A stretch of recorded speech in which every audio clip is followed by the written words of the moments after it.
Live from the Shrine on Airline in Metairie, Louisiana, Crescent City Sports is proud to bring you Louisiana High School football. Tonight, it's a key District 9 5A matchup as the Archbishop Rummel Raiders take on the Jesuit Blue Jays.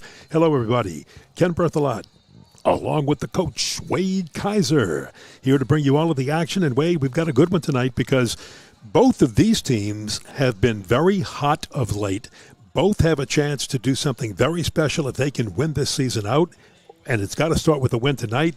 And you hate to use the old this game means so much, but it really does because of who's usually sitting atop District 9 5A, Edna Carr. Right. Well, I mean, it's classic District 9 5A Catholic League football as you would think about it. You know, it's coming down to week 10 of the season, which is next week. So we could sit here and run through about 15 different scenarios. Like, for example, if Carr gets beat by John Curtis this week, what happens if... And I actually have those. We're going to talk about those. Okay, I have all the scenarios worked out for us. You're better at mathematics than I am, right? But the bottom line is you can't worry about all of the what ifs. You got to worry about what's in front of you and who you're playing tonight. Jesuit's got to worry about Rummel. Rummel's got to worry about Jesuit. They can't worry about what Carr and Curtis are going to do. So if you look at those standings right now, they're between the top four teams. Who beats who comes out on top week 9 this week, week 10 next week, will all depend on a few things. It's going to depend on, obviously, who wins the Catholic League District 9 5A, but it also depends on who gets buys into the first round of the playoffs of the Division I playoffs, who's ranked higher in those Division I playoffs. So a lot of things are at stake tonight, week 9, and next week, week 10. Well, you see Archbishop Rummel and Jesuit meeting tonight at the Shrine on Airline. That team sitting at number 1, Carr, is hosting the team sitting at number 4 right now, John Curtis Christian, and they're playing over in the West Bank tonight in Carr's home stadium. A year ago, John Curtis beat them there. Right. The only school in 9-5A since Carr joined it 2 years ago to beat Edna Carr in a regular season game. So, yes, that could happen again. And you say maybe Rummel's got a little bit better record here. They come into this game 7-1, 4-1 in the District 9-5A. Jesuit is 5-3. Jesuit's 3-2 in the conference. However, if you had to take a look at the hotter team, would you say that Jesuit is on a hotter streak, or would you say they're just about equal in the way they're playing right now, Wade Kaiser? I think they're both equal in the way they're playing right now because the key is here they're both playing great defense. Jesuit comes in only allowing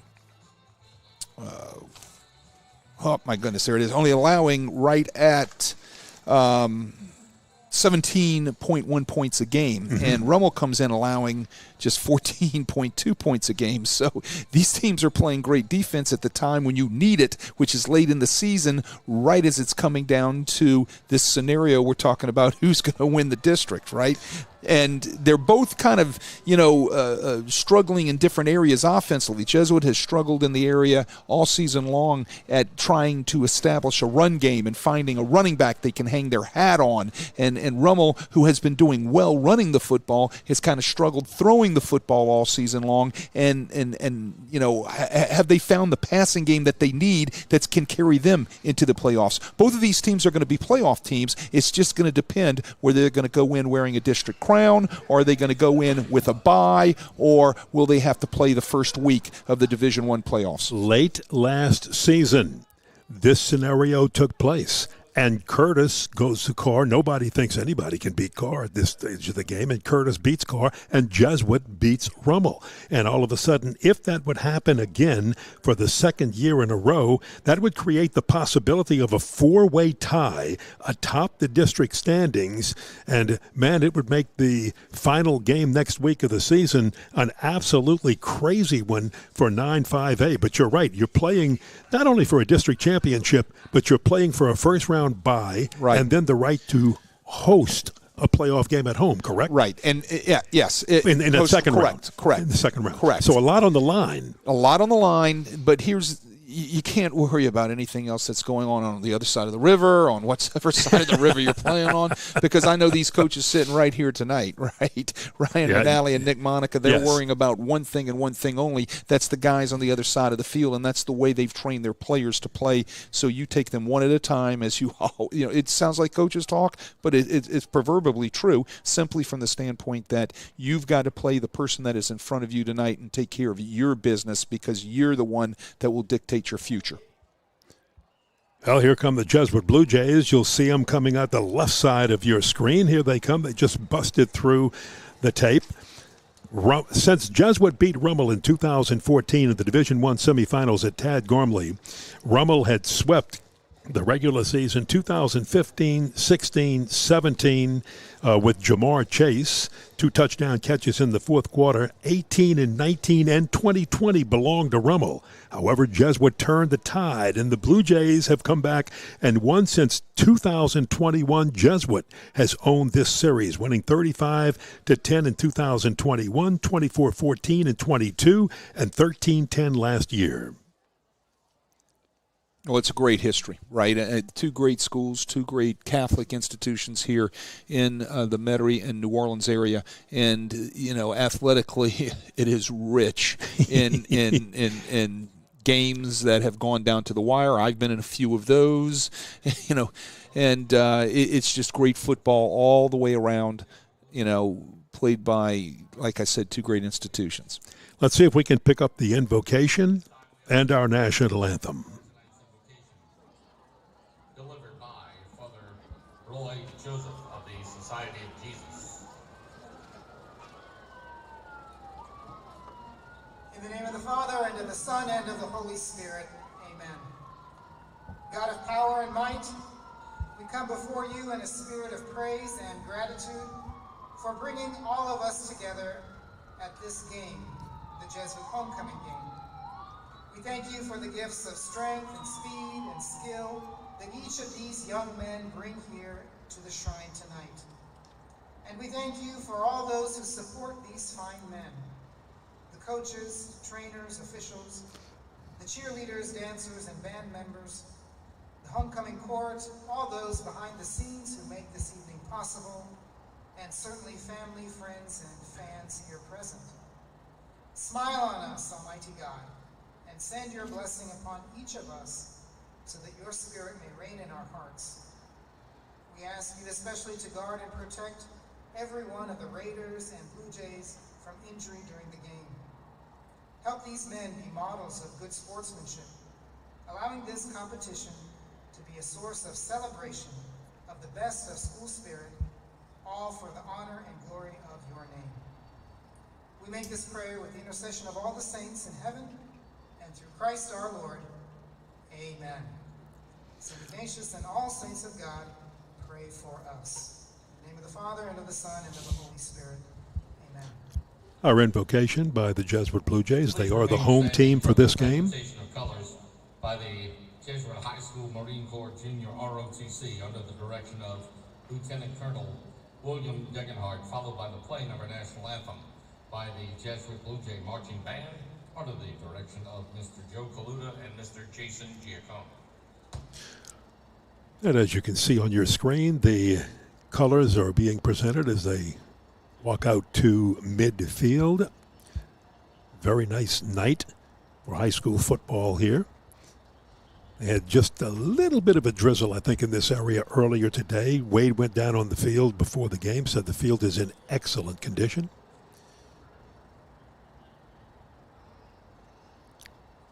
Very little wind blowing.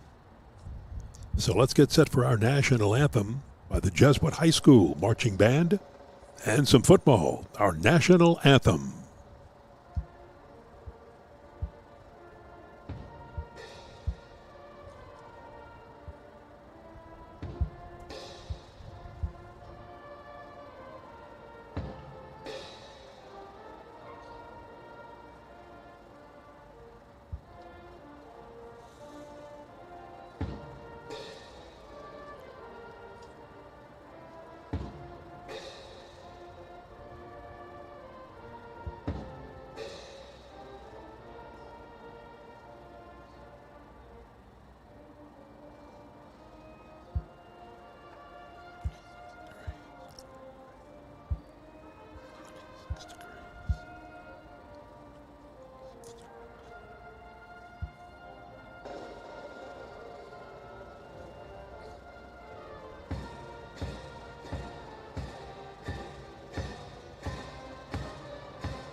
Our national anthem. Beautiful night for high school football. 76 degrees, very little wind, a light rain expected throughout the evening. We do not see any here, and they haven't had any in this part of Metairie on Airline Highway right near David Drive. So I think we've got just perfect weather for high school football. Yeah, perfect weather tonight. I think it's excellent turf conditions down on the field tonight, playing on a natural turf, right? With so many teams in the New Orleans area now play on that artificial turf surface, right? And this surface here tonight here at Zephyr Stadium, well, I still call it Zephyr Stadium. I do too. The Shrine on Airline, right?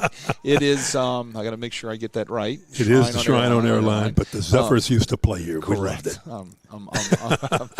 I'm kind of old-fashioned. No, Me but too. the turf is in excellent condition. You know, I'm an old turf guy. I'll go down there and I'll, want to see the length of the turf, the height of the grass, what is the subsurface underneath it. Is it sand or is it a little bit harder? And it is excellently taken care of. And from the standpoint of players, they love to play on this type of surface. Would you change cleats or footwear depending on the grass and the turf, and then how high or how tall or short the grass was cut? Oh, absolutely. I would change cleats. The Federation allows you only to wear a certain height of cleat, unlike in the NFL or in college where they're out there changing them on the, to as long as they can get them, right? Yes. But in high school, you can only wear up to a certain length of cleats. So, yes, I would have a way to be able to make sure that my footing was set for this type of grass, the height, the way it was cut, but it's about the surface underneath it and how it's holding your cleat. So to answer your question, long story short, yes, I would change cleats and make sure that my players, depending on whether they were skill or linemen, would have the proper set of footwear on. What would you have worn for this type of grass tonight? Skill would all be in screw-ins, and I would have my offensive linemen mostly all in rubber molded cleats. All my defensive guys I'd have in screw-ins. Jesuit won the toss, deferred. No, I'm with you. That's me. Jesuit won the toss, deferred. Rummel will receive to start this game. And little things like that can make a difference. Oh, no doubt. Ask Sean Payton. Back in the days when everyone played on grass, you had to figure out, coaches would figure out, let's see, how much speed does this team have coming in this weekend? Well, how high are we going to cut the grass to slow down their backs and receivers? Well, I always turned the sprinklers on at St. Charles Catholic the night before the game. I like it. Right? Yes. I controlled the cutting of the height of the grass. I controlled the water that was on the field, right? So, no. Now, in all reality, everywhere you go that has natural grass, you check all those things out. But, absolutely. But these guys have played here already this season, and the ground crew here do such a great job on this turf that it is in primo condition for these kids here tonight. And you know what? I think the kids really appreciate it because they appreciate getting off of that new synthetic surface that is dominating everywhere and getting a chance to play on natural, right? All grass. Oh, natural. You're not kidding. Our first quarter is brought to you by Lamarck Ford. We'll tell you a little bit more about that. The Lamarck Motor Company. Tell you about that in just a little while. So we're just about set to go. Ethan Cabos will kick it off for the Jesuit Blue Jays, and it will be deep and returned from the 1-yard line. And the Blue Jays have excellent coverage, and they bring them down to the 15-yard line. So Rummel has good starting position at their own 15-yard line.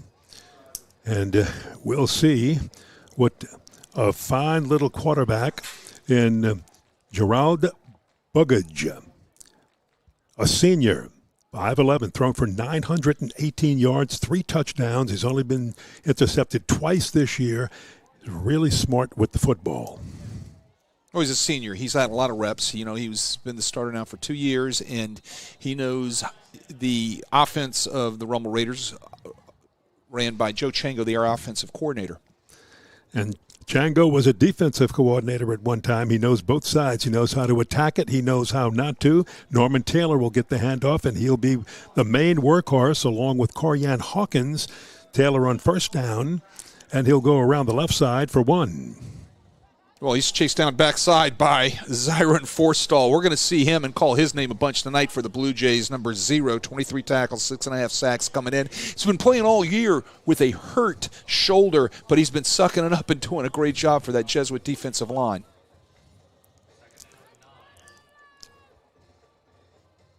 Second down and 9 from the 16. And they'll try the left side of the line. The Blue Jays close it up tightly. And it didn't take long for that to happen. Take a look at that Rummel Raiders offense with Buggage, the quarterback, Norman Taylor, the running back, a very good senior and junior laden offensive line with experience for the Rummel Raiders, but they're facing third down here and 6 from the 18-yard line. So if they don't move the sticks, they're going to be punting from pretty deep in their own territory. Quick slant in, and it is complete. Thrown to Sam Smith. And he, I think, just has enough for the first down. He does, and Rummel moves the chains on a 3rd and 6 to get the first down. Yeah, wide release off the play action. They face the inside zone, and you get an arc release by Smith right there, who gets vertical just in the seam behind the linebacker, and they pick up a big first down to keep the sticks moving. And that's going to be the secret tonight for both of these teams offensively, is can they sustain and stay on schedule in between the sticks. On first down with the big fullback on the side, the fake, and this will be a Buggage keeper, and he's around the left side for another first down, moves the chains in a nice gain by Gerard Buggage. Yeah, you can't go to sleep on Buggage. He'll pull that ball out on those zone reads. Right here, he's reading the last guy on the line of scrimmage. Jesuit does a nice job collapsing it, but the person who's responsible for the quarterback kind of overruns it right there. Canizero kind of didn't catch up with Buggage right there. Buggage gets out on the edge, and he moves the chains. Yeah, gets an 11-yard gain, and it's just been a slow drive that started deep in Rummel territory at about their 16-yard line. And now they're just moving it and working the clock here in this first quarter, first possession with the football. A slant in again. This one a little bit behind Sam Smith. He had to reach back for it. Incomplete. See, what that play action does, What the play action does is it freezes those linebackers. They got to step up to honor that inside zone play. You can see all those blue jerseys working to their right. Safety's got to fit down. They're trying to get that ball to Smith just before the safety comes up and lays a lick on him. And I think right there Smith heard some footsteps from the safety that time. That was Jack McGuire. Corian Hawkins, a sophomore running back, splits time with Norman Taylor. He's been in the last couple of plays. He'll take the handoff and finds the tough going, gets back to the line of scrimmage, maybe pushes for one. No, they'll mark it at the line of scrimmage. So after the incomplete pass and a no gain by Corian Hawkins, it's 3rd down 10 for the Raiders. Yeah, they brought a little zone dog blitz off the edge. You can see the outside linebacker that time, which was number 15, Wyatt Meyer, come right off the D-gap, right off the tight end's rear end, gets in there and blows things up, along with, again, Zyron Forstall, who pinched all the way down through the C-gap to make the first contact. Hawkins, the lone back, as Buggage goes under center. Will hand off. He's going straight ahead on 3rd down and 10. And, man, Jesuit just closed that gap. The big line was there. And the punt team's coming on the field pretty quickly for Rummel. So I'm surprised on 3rd and 10 they went up the middle.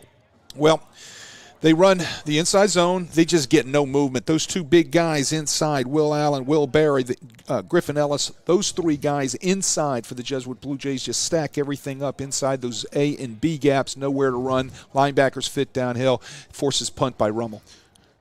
It's Peyton Depolate, and he gets it off. Fair catch called for and made at the 32-yard line. So a 28-yard punt will give the Jesuit Blue Jay offense the ball for the first time tonight. And the Blue Jays are at their own 35-yard line.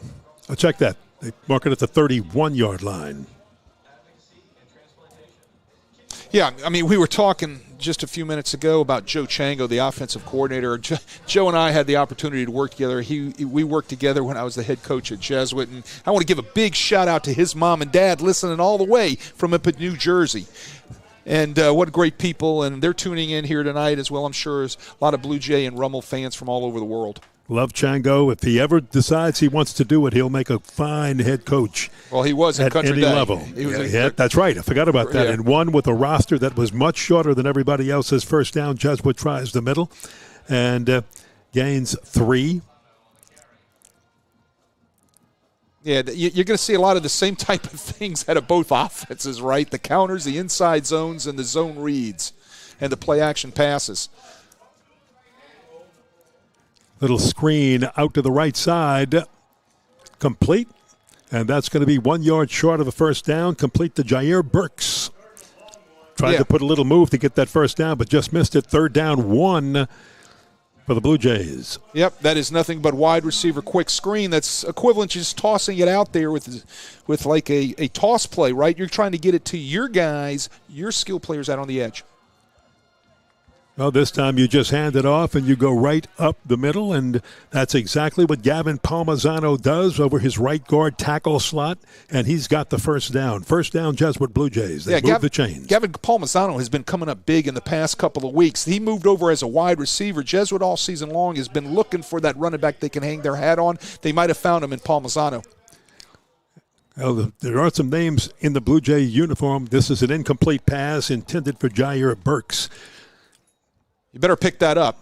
If you're throwing lateral or behind, you better get onto that ball. I'm surprised a guy in a white jersey didn't go pick that thing up real quick and just take it to the end zone and make the officials make the call on that. You know what? When I saw it in real time, I thought it was just an incomplete pass, but that was a whole lot closer, and it was a forward pass by about a half yard. Unless you're walking out there with a protractor, and some sort of engineering sighting group, you don't care. You pick the thing up and you run it. You're absolutely correct. Just don't sit there and look at it. No argument from me on that. And if you're in a blue jersey, you better get on it. You better believe it. From the 43, 2nd down and 10. Around the right side, Palmisano's going to be running the ball a lot. He fumbles it. Rummel's got it. Yeah, Palmisano puts it on the ground on the sweep, right? He bounces it outside. Watch. Let's see if we could see somebody put a hat or a helmet on the ball right here. Nice hole, nice dig, nice cut. Looks like it might have just been hit out by a Rummel defender with a hand punching it out over there. Couldn't get a number. Great blocking up front by the Jesuit offensive line. Palmisano had a lot of space out there for a nice pickup, but he just puts the ball on the ground. Rummel is in business in Jesuit territory. Yeah, great field position at the 46-yard line of the Blue Jays. Out of the gun, Buggage looking. He's going to throw it long. And does he have it down there? They're going to give him the reception. I believe it is Jalen Ash. Yeah, a couple things, Ken. I mean, you could have easily had offensive interference penalty there. There was some pushing off, a lot of hands going on down there, and then you got to take a look and see if he had a foot in. That depends on exactly where he was right there with the acrobatic catch. Great adjustment to the ball, but a lot of things that could have been called right there.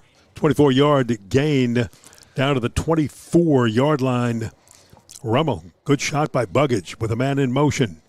And he's going to give to him. That's Kendrick Joseph around the left side. Breaks a tackle, and he breaks another before being pushed out of bounds. And he's very close to a first down. I believe he got it. Let's see where he was either pushed out or stepped out. Oh, he did step out before he made the first down. Yeah, Kendrick Joseph gets out on the edge right there. Jesuit tries to come up and set the edge on the corner. Little hold right here. That might have been a 2-point takedown on a wrestling mat, but he gets out and around, and he puts him in a really short second down situation.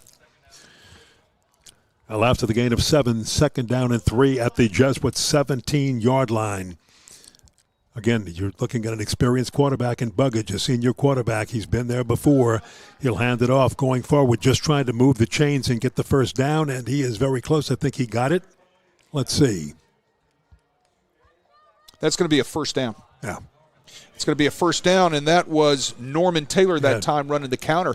Ken, he does a nice job seeing the whole backside. Everything play side got clogged up by blue jerseys. He does a great job keeping his eyes open. It opens up backside to his left, makes a nice little jump cut to his left just to find a soft spot to get the first down yardage.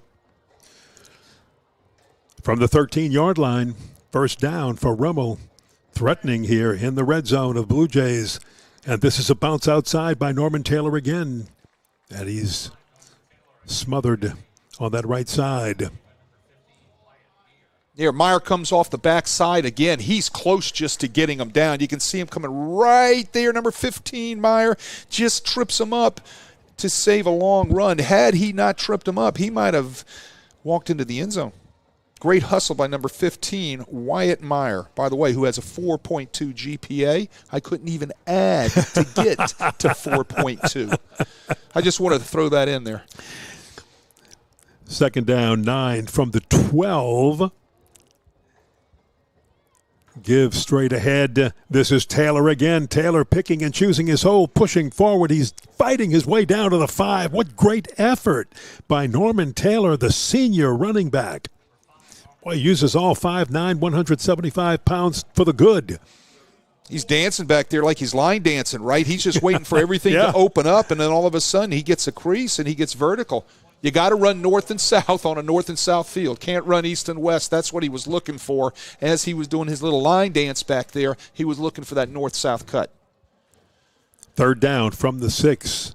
Rummel can make a first down at the 3-yard line. Taylor is the running back. He'll take it again, looking for that hole. Waits and hesitated just a moment. You saw it and then charged into it. He's very close to first down yardage. They're going to have to unstack this pile. It looks like I don't know. Let's see if they have to measure for the first down. That was a big play because that was third down. So let's see. And then let's see if they measure. I think they're going to give the first down. Yep. First and goal from the 3. First and goal from the 3. Great effort by Norman Taylor. 693 yards rushing coming into this season, or this game so far this year. 11 touchdowns. He has been the workhorse, leading rusher. Corianne Hawkins is the guy they will switch out with him. You'll see 5 or 25. They're both in there right now. So you've got 2 big backs. Yeah, and you also have... And a third blocking. But guess who gets it? Taylor. Big Greg Jones. He is into the end zone. Touchdown, Rummel. Big Greg Jones leads him through that hole, right? He comes in. He's 5'8", 260, a huge defensive end. They get into that stack eye look, and they run the power right off tackle, as you said, Ken, and he walks right in for the touchdown. Look at the blocking by Big 45 right there. The safety didn't want any part of that. He ducks right underneath them, and it didn't matter. He had walked into the end zone. Good blocking at the point of attack by the Rummel Raiders. More importantly, what do? They score off of the turnover. Yes. That is huge in a game like this. That's it. He fumbled, score off the turnover. That's Robert Vargas in to attempt the point after. You know, those are and he hits it 7-0. Those are stats only coaches keep, right?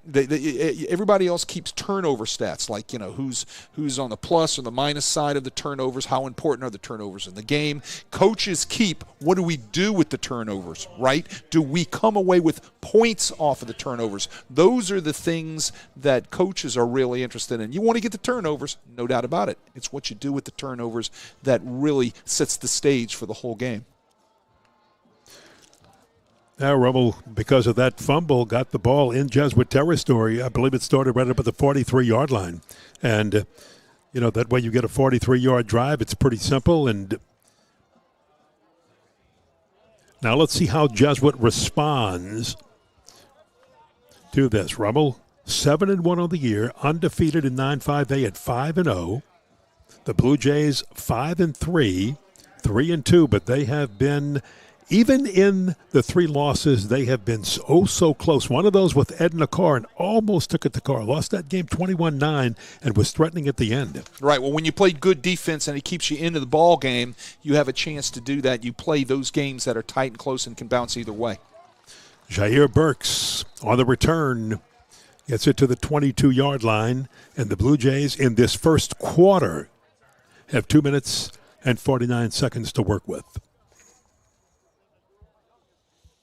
Yeah, I mean, look, defense keeps you in a lot of close games, and then when your offense can either get on track or you can get the turnover and you score off the turnover, that's the difference in winning or losing, close ball games, and that's what Jesuit has been doing the past couple of weeks. That's the way the Catholic League has been for years. On first down, the fake to Palmisano, the throw to the left side, a short completion down below to Logan Stepkow. Oh, I love the RPO. He's a freshman. Love the RPO. Can they come right off the first play, fake the sweep one way, read the outside linebacker on the other side of it, look at the one-on-one that they have with Stepkow out there, and what do? They deliver the ball on the pitch. They knew they had the numbers. It is a nice first down pickup, puts them in a great second and five situation. 3 wide outs to the right side. The fake again to Palmisano. Taylor Norton looking. Taylor Norton on the keep, and Taylor Norton will move the chains with a first down run. Nobody open? Use it. Well, look, this is another thing you're going to have to account for. If you're a Rummel defender, you're going to have to count for the legs of Taylor Norton. He doesn't run all the time, but when he runs, he can pick up first downs and he can move the chains because he's a bright young man and he can see when it's time to take off out of there and when nothing's open downfield. Look, only 38 rushes on the season, 114 yards, but it's when he did use those 115 yards to pick up key first downs like that makes the difference. Palmisano, right side, not much, about 2, maybe 1.5. Well, he's a great game manager. We're talking about Taylor Norton here, the Jesuit junior quarterback. He manages the game well, and Ryan Manali says that's what he loves about the young man. He's also, besides being a great manager of the game, he's a student of the game. He's always studying. He's always doing extra film study and things of that nature. So when you have that combination of a young man playing quarterback for you, good things are going to happen sooner or later for your offense. Yeah, he's 6'1", has good height, 190 pounds, only a junior. They're going to have him all next year, and he's made some amazing things happen, especially late in this season. A pretty throw, and he just missed his man on the right side going long, and that was as nice as it could be. He had that one out there intended for Jair Burks. Yeah, Jair Burks had the defender stacked. Look at the top of your screen. They're in man coverage, right? And he has a step on him. There's a little tangle of the feet right there. Ball was just overthrown just a tad bit.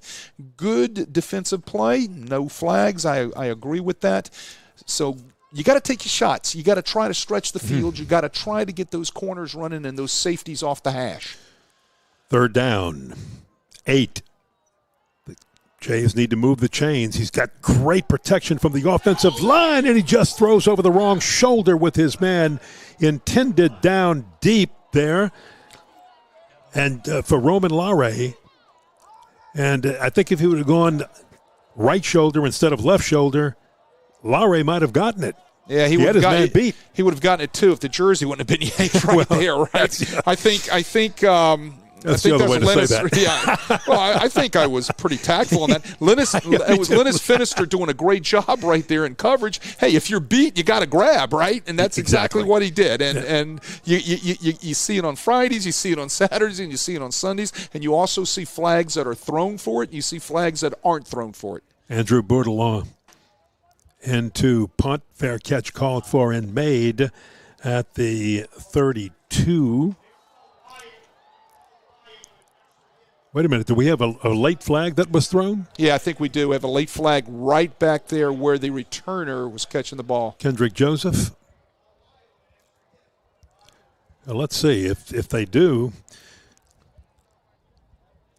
let's wait for the officials to sort this out. And let's see, because this would either move Rummel way back into their own territory if this would be a 15-yarder or give them great field position if it's against the Blue Jays. They're picking it up. All right, which I didn't see anything. I didn't either. Maybe I just missed it and had my eye somewhere else, but wow. Look, there's 2 marks of a great officiating crew, or 3 marks. 1, they communicate. Yes. 2, they let kids play. they call obvious stuff. And then 3, when they know there's no call, they pick that flag up. Bravo to them. Let's see what happens. There's the shot right there. You can see Wyatt Meyer lowered the pads and lowered a boom on a Rummel player right there. Hey, legal hit. That's the game of football. Hit or be hit, and he hit somebody. So. A 33-yard punt, and Rummel will have it.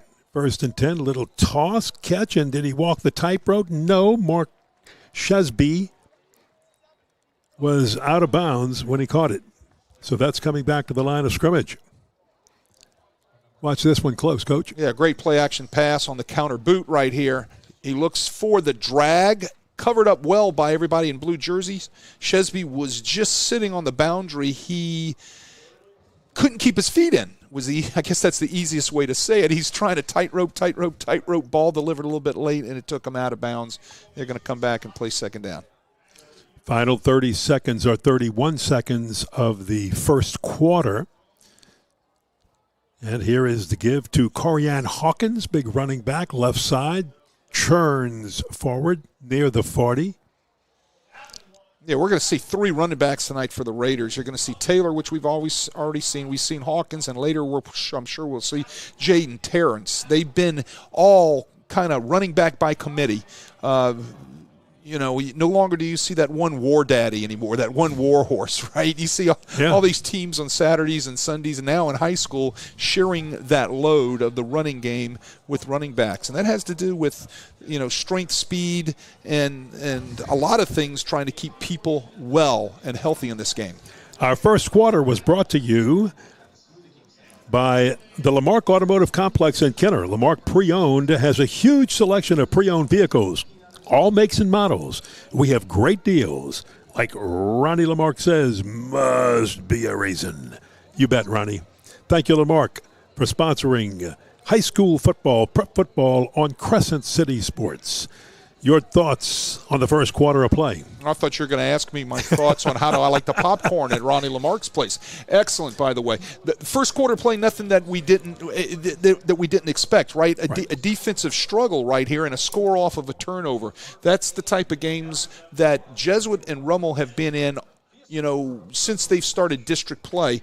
Weeks back. And here it is again, another defensive, hard-hitting, physical Donnybrook, right? It's going to get down to exactly who makes the most mistakes. And if you're going to put the ball on the ground or you're going to throw some interceptions, each team is capable of making you pay for it. So I expect nothing but the same thing the next 3 quarters going forward. And again, a lot on the line here for both of these teams. And I know a district championship is always important, but even more important is what goes along with that district championship. And it's a bye and possibly at home for the next round. Look at this keeper by Buggage. The quarterback off to the right side breaks a tackle, and he gets a big run and a big gain. He is just sometimes so explosive. Yeah, you can't go to sleep on him. 2 things happened there. One, excellent blocking up front by the Raider offensive line. But second, Jesuit's got to get that safety down into the play. Coming from a too high coverage, those guys got to come down and fill in that alley. And they were late getting down, filling in that alley. And because of that, Buggage had a lot of room to bounce to the outside with the block by their wide receiver on their corner to create that running alley. 16-yard gain for Buggage. First down, Rummel. Good field position. And the quick toss over the middle. He's got the big man again, Sam Smith. Hit him to start this game.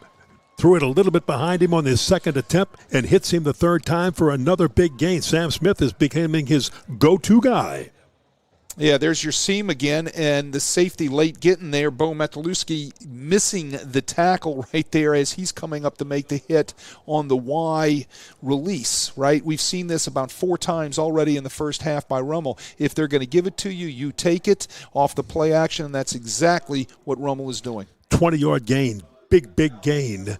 First down, Buggage fakes to his running back. Hawkins keeps and just goes forward for about 4. Let's see whether they're going to mark it officially. But Rummel doing 2 things here, too. their drive eating a lot of clock. They have really had time of possession in their favor in this first half so far. You know, if high school teams kept accurate time of possession statistics, you would see both of these teams, and maybe with John Curtis, being at the top of the District 9 5A stat in time of possession, because that's what their MO is, right? That's what they want to do. They want to pound that ball, control the clock, and play great defense. This time a big rush, but a quick screen setup, and he'll throw the little outlet pass left side. It's complete, but not much going right there for Rummel as the Jays had that one snuffed out pretty good. Kendrick Joseph smothered after the catch. Right. Derek LaBeouf did a nice job come up setting that edge off the RPO, getting it out. They are quick. When you've got one-on-one, you always take the one-on-one, and that's exactly what Buggage did off the RPO. If you listen to these broadcasts, you know Wade Kaiser is a stickler for setting the edge. And well, that's where you play defense, right? Because it's played on two vertical lines, 53 yards, 53-3, and you've got to come up. You can't just run out of bounds because the line's going to set the edge. So you got to have a defensive guy come up and keep them in and set it. Folks, hang tight. I got a story after this play just to tell you about that. Buggage wants to throw. Buggage, a lot of room to run. Buggage takes off. He's inside the 10, inside the 5, and he's down close to the goal line. Wow, just missed going in.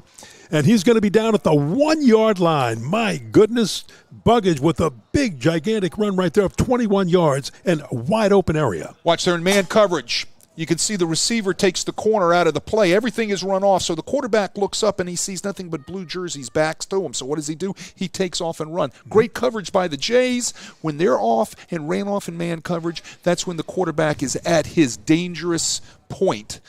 He took off, run. They're in business now inside the 3-yard line. There's your stacked eye. He'll turn around and give it to Hawkins. The big back hits into the line. Did he get in? And he did. Touchdown, Corian Hawkins. Again, off of a splash play, right? Big play by Buggage. 2 of them in that drive, right? He makes 2 of them, 2 huge splash plays over 15 yards each play to set up this touchdown. You got to limit the splash plays defensively in order to, keep your opponent's offense at bay. What does Rummel do? They create a couple of splash plays. It gives them the advantage, and they score off of it. Robert Vargas converts the extra point, and it is 14-0. Rummel showing why they are, they're 7-1 on the season and trying to set up what they hope to be a very big game next week against Edna Carr, who is playing John Curtis. We'll update you on some scores with that. By the way, the best scoreboard you can have. Split your screen, watch the game, or get another screen and have CrescentCitySports.com prep scoreboard Friday night. All over the state of Louisiana. The only place you can get them from all over the state, almost every game being played, is updated on the Crescent City Sports scoreboard. Great job that Ken Trahan had put together and made happen many years ago, and he's just carried it through the years. And you get your live broadcasts, too. We have somebody at every game. 50 games. Right, 50 games. 50 games around the state, a reporter broadcasting on something. By the way, getting back to you, and I said, wait, Kaiser, if you listen to these broadcasts, he talks about setting the edge. A coach one day came up, and one of the prep coaches, and he said, listen, tell Wade hi, tell him I miss him, and tell him that our team is now setting the edge. Well, look, from the defensive standpoint, those were things that I always tried to emphasize to our kids and how important it was. Turn it into your pursuit. Jair Burks trying to go across the field the other way to find room, couldn't do it. But the Blue Jays have to get something going right now. 8 minutes and 54 seconds to go in the first half. They have fallen behind by 2 touchdowns and need to get one right here on this drive. Well, the thing that Jesuit can do offensively is they have the ability to strike deep and fast because Taylor Norton can get that ball out with good protection because he's got a group of receivers that can get on top of defenders and get vertical and have huge strikes, right? And, Larray had one last week against John Curtis for a big win, and Burks has shown he can get on top of people too. Yeah, you're not kidding. And there's Palmisano. Now, the Blue Jays, you're not hearing, if you're a Jesuit fan and you're following this broadcasting, you're going, where is Caden Sanderson? Where is James Roniger? Where is Adrian McSpadden? Those guys are out. They're not available this week. Injury bug has hit that backfield group. And you got to remember, Roniger is also a starting linebacker. Mm-hmm. He doubled and he played a lot of running back for these guys this season, too. 2nd and 7. And the Blue Jays just running it with Palmisano right now. So he picked up 8 on 2 runs, but the Blue Jays now have to move these chains. It's 3rd down and 2. And they're standing right there at about their own. Tell you what, if you like offensive line 23, play, if you like offensive line play like I do, watch number 58, Ethan Schenkel. Boy, I tell you what, he's a returning starter, big dude, 6'2", 300 pounds. Pulls, gets around, gets up on a linebacker, and creates a nice running lane right there for Palmisano. I'll tell you what, the Blue Jays have some of the best pulling linemen in high school football, and I wouldn't want to be in their way when they decide to pull, especially with their size and their weight. They do move the chains with that run right there by Gavin Palmisano. So this has been a Gavin Palmisano drive. 3 runs, move the chains, 1st down. They're going quick. And they have 4 wideouts on the top of your screen on the left side. They're going to go that way. A lot of blockers. In space, Jair Burks couldn't get too much out of it, but I love the play call, and they were trying to go quick with tempo and spring something on the Rummel defense. Yeah, they're trying to get out there and line up at that 4 wide receiver formation, trying to outnumber Rummel out there defensively and see if they can catch them a little flat-footed over there, and they almost did. Mm-hmm. Rummel adjusted well to make a nice play.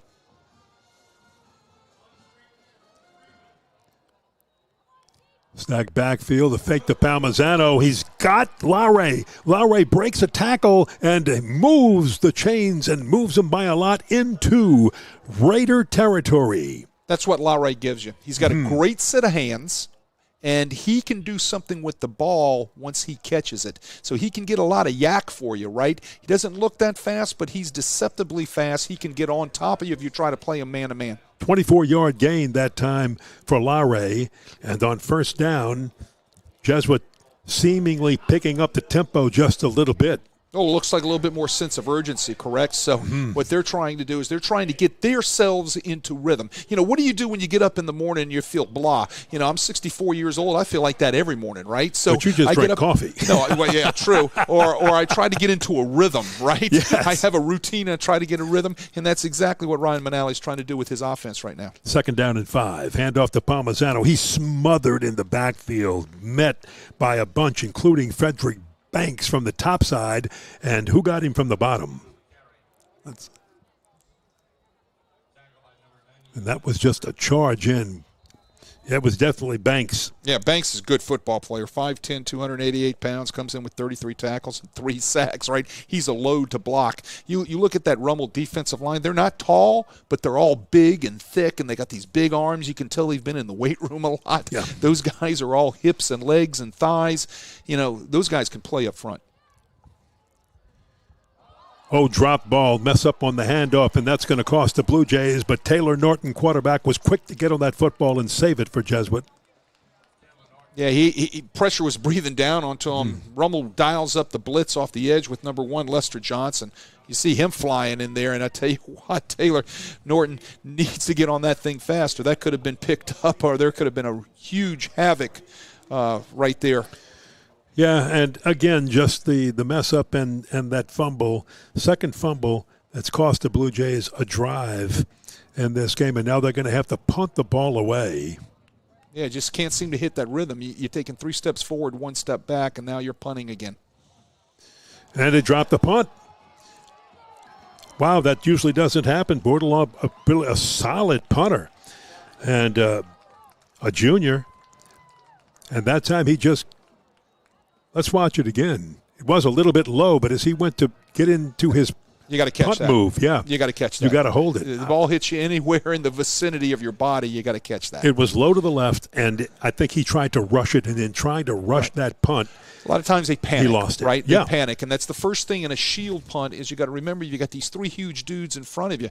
If you drop the ball, let's just pick it up, regain your composure, and let's try to get it out of there, right? Because, you don't know what the rush is doing. They could be laying back.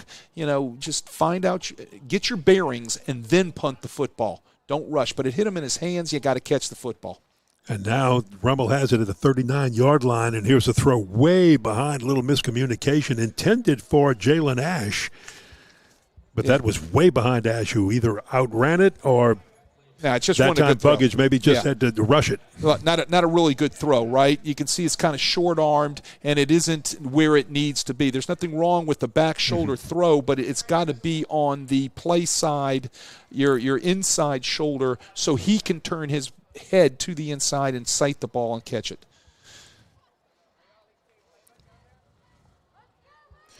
Second down, 10 for Rummel. Just went into the 5-minute mark in the first half. Little room to run for Norman Taylor, and he makes a swift move back inside. He's inside the 35-yard line. It's going to be third down for the Raiders at about 5. You're seeing a lot of this at all levels now. You're seeing guys going one way, pulling the other way, handing the ball off with the pullers and things of that nature. All of that stuff with the motion back and forth is eye candy to get you to look up. Those pullers are going to tell you where the ball's going.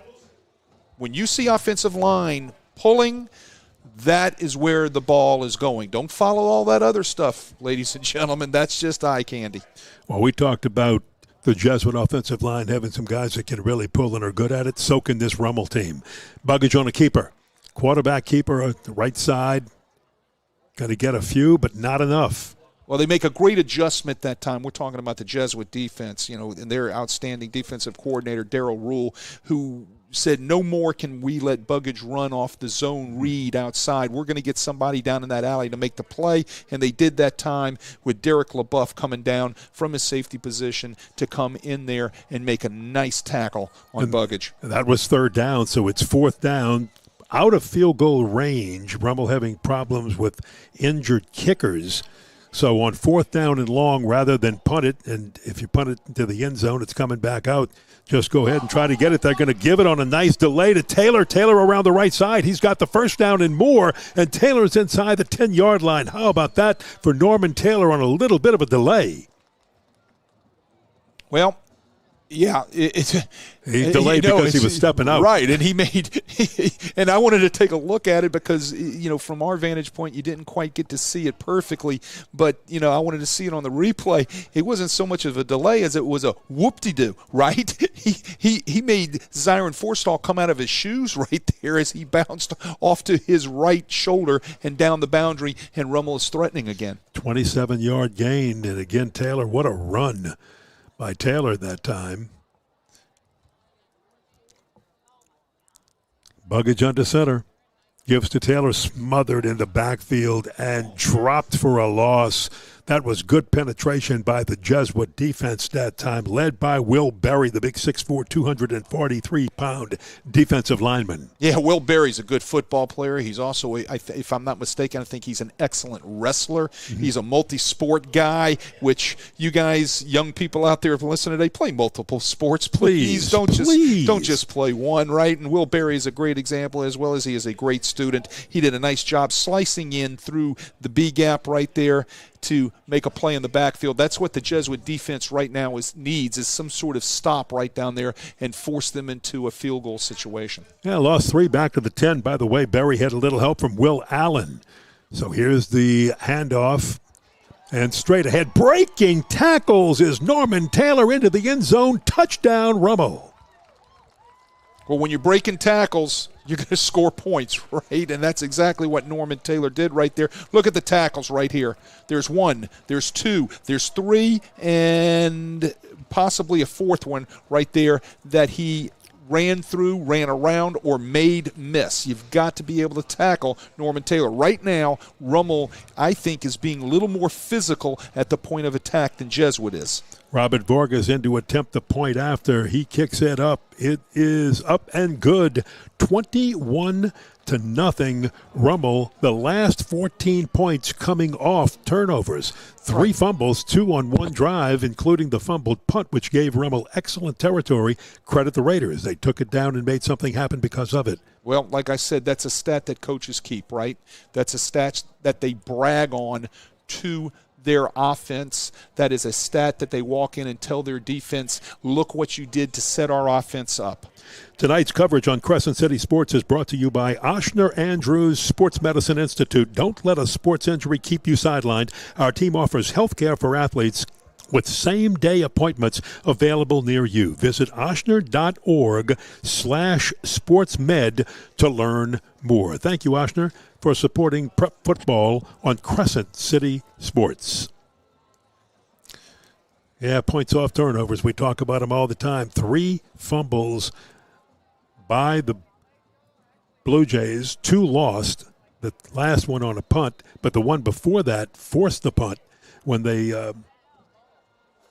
just, it's been one of those halves. I'm looking for words to talk about it, but sometimes you have them. You've seen them. You've coached through them. No doubt about it. Sometimes it happens like that short kick just grabbed by Jesuit, and that's something good for the Blue Jays because they're going to get some really good field position out of this. My goodness. That's a quick grab by the Blue Jays on that one. They would try to just squib kick that past everybody, but guess what? Jackson Anders said, no, sir, I've got it. Well, good play by Anders right there. You're not kidding. Sets Jesuit up in great field position. They need to do something with this last 1:46 on the clock going in halftime to give them a little momentum and make a few adjustments at halftime to come out and get an answer for what they need to do, which is stop the turnovers, right? Yes. And figure out what they need to do to get back into this football game. Sometimes it's just the littlest play, the littlest thing, like catching that kickoff, giving yourself a chance. He's got to run for his life. Picked off.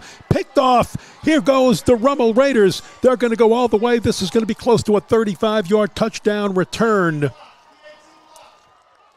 That was Carlin Kitchen, I believe. Carlin Kitchen, the linebacker, if I'm not mistaken, gets the pick, and he was the right place, right time. But it's all set up from Lester Johnson. You can see him coming off the edge. We've seen that blitz a couple of times already by Rummel tonight. They got home this time, which forced Taylor Norton to flee to his left, and he got kind of tripped up and really made a poor decision. That's something you don't see him make often. I've watched him this year on numerous occasions make great decisions when he's getting pressured. That was not a good decision. Ball gets out to the wrong direction, wrong place, and Carlin Kitchen ends up in the end zone. Kingsley Barconi, number 24, Kingsley Barconi, and I believe that was a 41-yard return. We'll check it.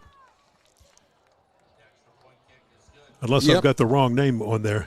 Well, yeah, I've got one. I had one thing on their starters, and I've got a different on the roster. So you're absolutely right. We get some rosters, right, folks, that have double numbers sometimes. So we'll check on that for you. Right? We're going to check on that for you. It was either Barconi or Kitchen, that's for sure. But any way you look at it, it was the right number. We just got to figure out who was wearing it. Right. Any way you look at it, though, it was a touchdown for the Raiders. So here, another score off of a turnover, right? This thing can quickly get away from you. Well, the latest roster we were just given has somebody totally different on there wearing number 24. There you go. This thing can quickly get away from you if you can't control turnovers, right? Yeah, it's Kingsley Barconi. It's Kingsley Barconi. There we go. So I'll make that adjustment. You make that adjustment. And to Kingsley Barconi's parents, your son just scored.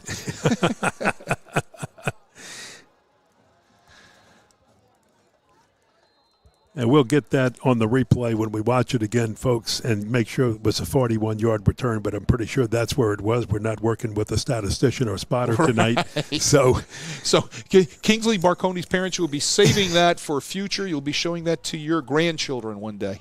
You better believe it. Jair Burks. He needs the big return, and Burks gives him a pretty good one back to the 32. Wow. How the tide can turn so quickly, 28-0. Well, that's what happens when you turn the ball over, right? I mean, you turn the ball over, it gets out of hand fast. Jesuits got to come up with an answer. They need some points, something right now in the last, like I said, now it's minute 27, and they got to get into that locker room, and they've got to reevaluate a couple of things that they're doing in order to stop these turnovers. By the way, Kingsley Barconi, I'm going to give this to Kingsley Barconi. He came in with 3 sacks. It's his first interception, and it's a pick 6, so not bad to have your first one go for 6 in a big game that you need to build momentum for your matchup, Rummel's matchup with Ed Nakar next week. Just got to be careful here. You don't want another turnover in this 1 minute, 24 seconds. No, but you'd like to turn it.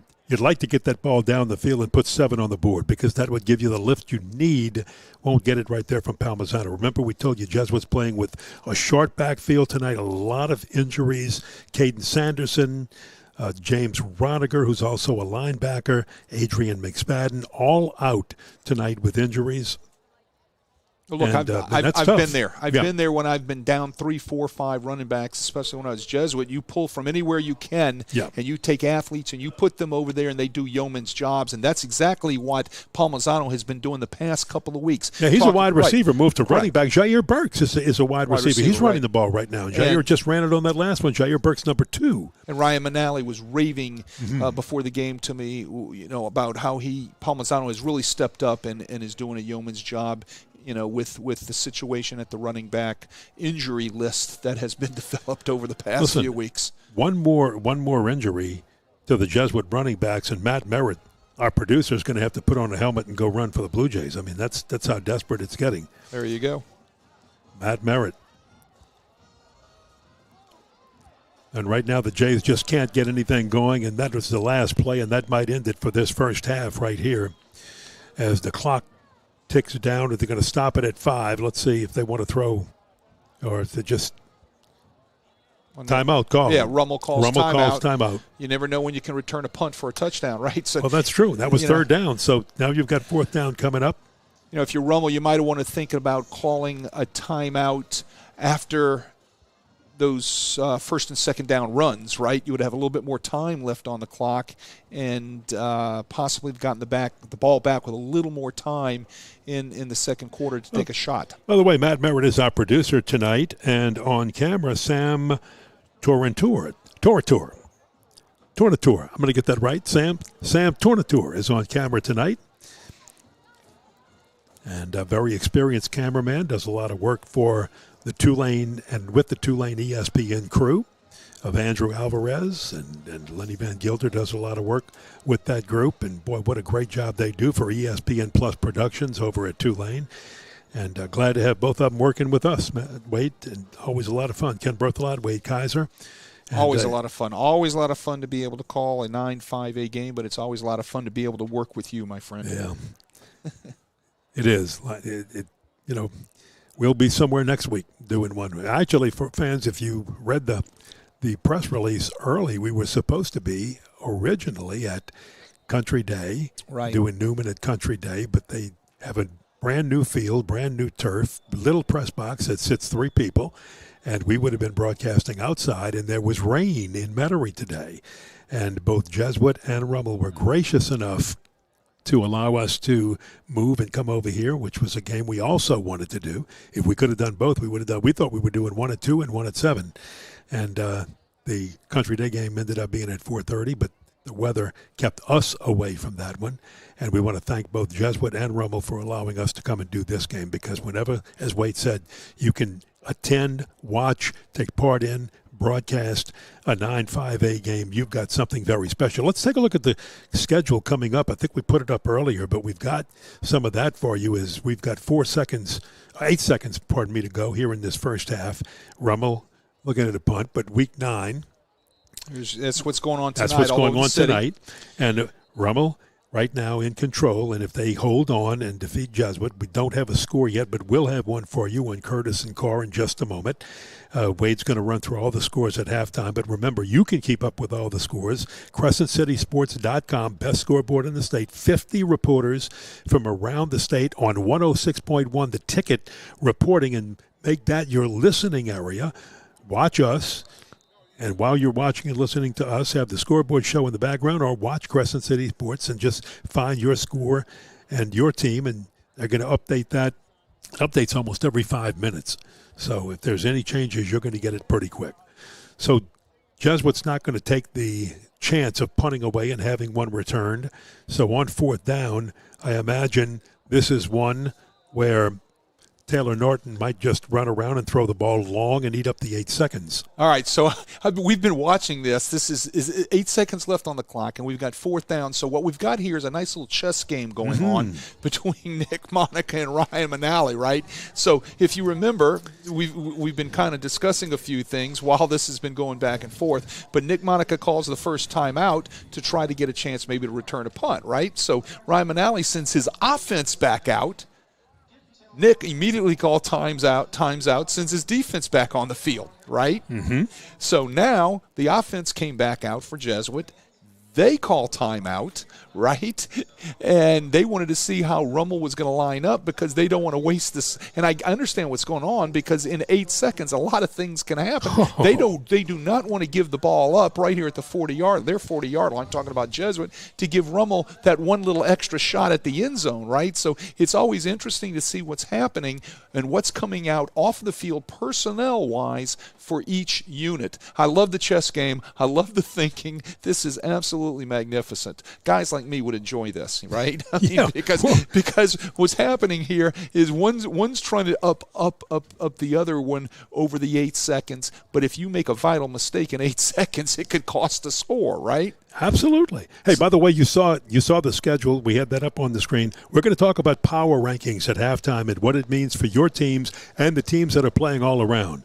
So, look, you've got to eat up 8 seconds here on fourth down. Just run around a little bit, throw it long, and that should do it. 2 seconds, 1 second, 0. And now let's see if he threw it long, but they might put a second on the clock. They might put a second back on the clock. I was kind of looking at the ball. I was kind of looking at the sideline, but I was trying to keep my other eye on the clock, right? So, with my eyesight, which isn't too good, I say there's 1 second left on the clock. Now, obviously, if this was the NCAA or the NFL, now Nick Monica's out there screaming that there should be 1 more second left on that clock, right? Yes, that's what he is doing. And he's trying to get that 1 second, and I don't blame him. Ryan Manali's saying done. No, Ryan Manali says we're out of here. We're gonna take our body language back into the locker room. And I like what he did. He said he sent the team. Hey, let's go. We're going into the locker room. Yeah. He sent the team into the locker room real quick, and that's exactly what you do in that situation. But it was close. And and look, hey, Taylor Horton did exactly what he was supposed to do: run around a little bit and then just heave it long. And make sure it goes out of bounds. Clock is not supposed to stop till the ball hits the ground, correct? No, it's supposed to – right, correct. The ball has to hit the ground. If it's out of bounds, yes. If it's out of bounds. And it was very, very close, but I think at this stage of the game, the officials probably couldn't make a definitive call on it, but with the 28-0 Rummel lead going into the halftime, they just sent them to the halftime and let both teams regroup. Well, Ken Berthelot, Wade Kaiser, and we are at halftime. Rummel leading Jesuit 28-0.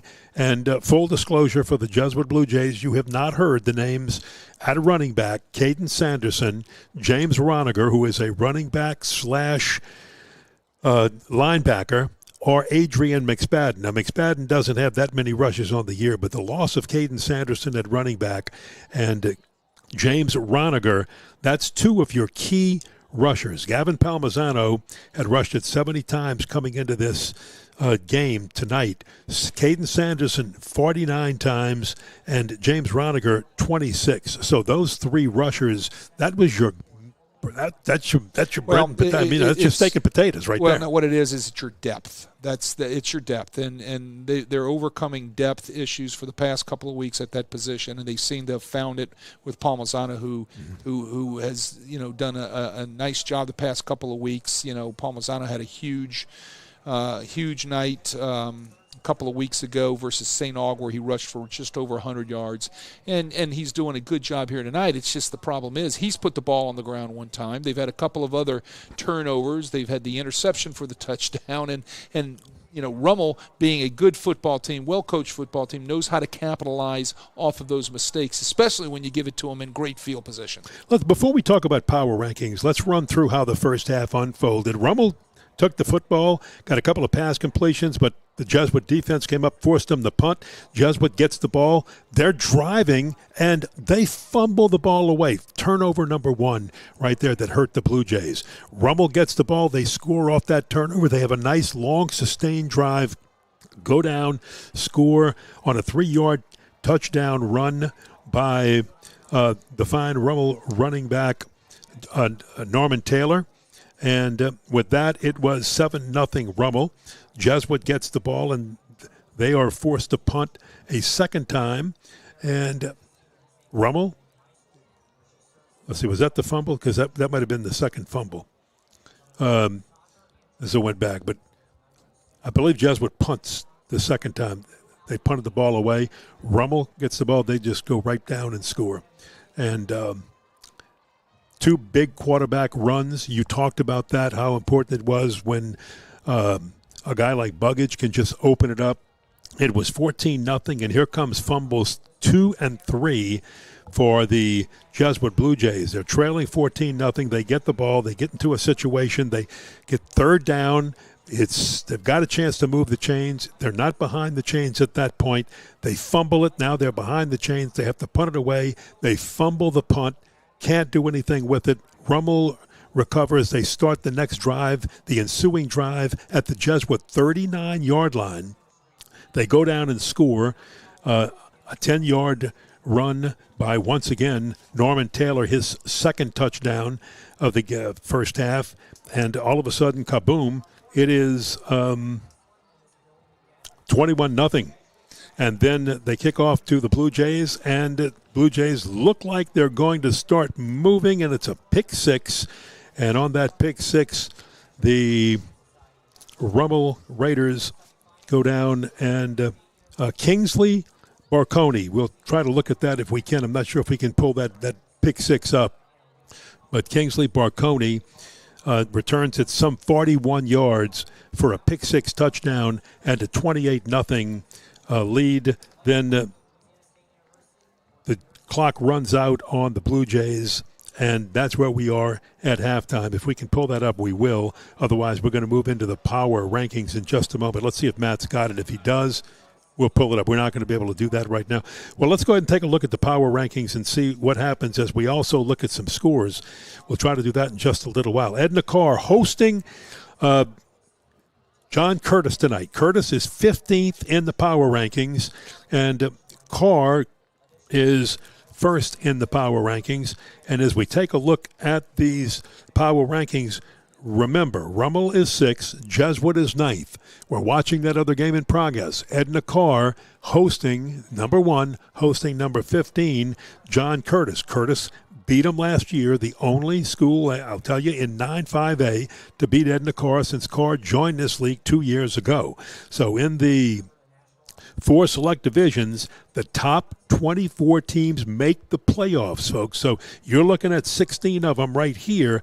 The top 8 get a first-round bye. Seeds 9 through 16 host first-round games. That's why it's so important for these teams right now, especially if you're in the bottom half. John Curtis can't afford to go out and lose and all of a sudden be out of that 16, because now it puts them in a situation where you get the extra game, you don't get the bye, and you might be on the road in week number 2, depending on your on where you're at in the standings. So these things are critically important. Yeah, everybody's playing for positioning. Everybody wants to be in that top 16 first of all, right? Yes. Because you're on the bracket. Okay.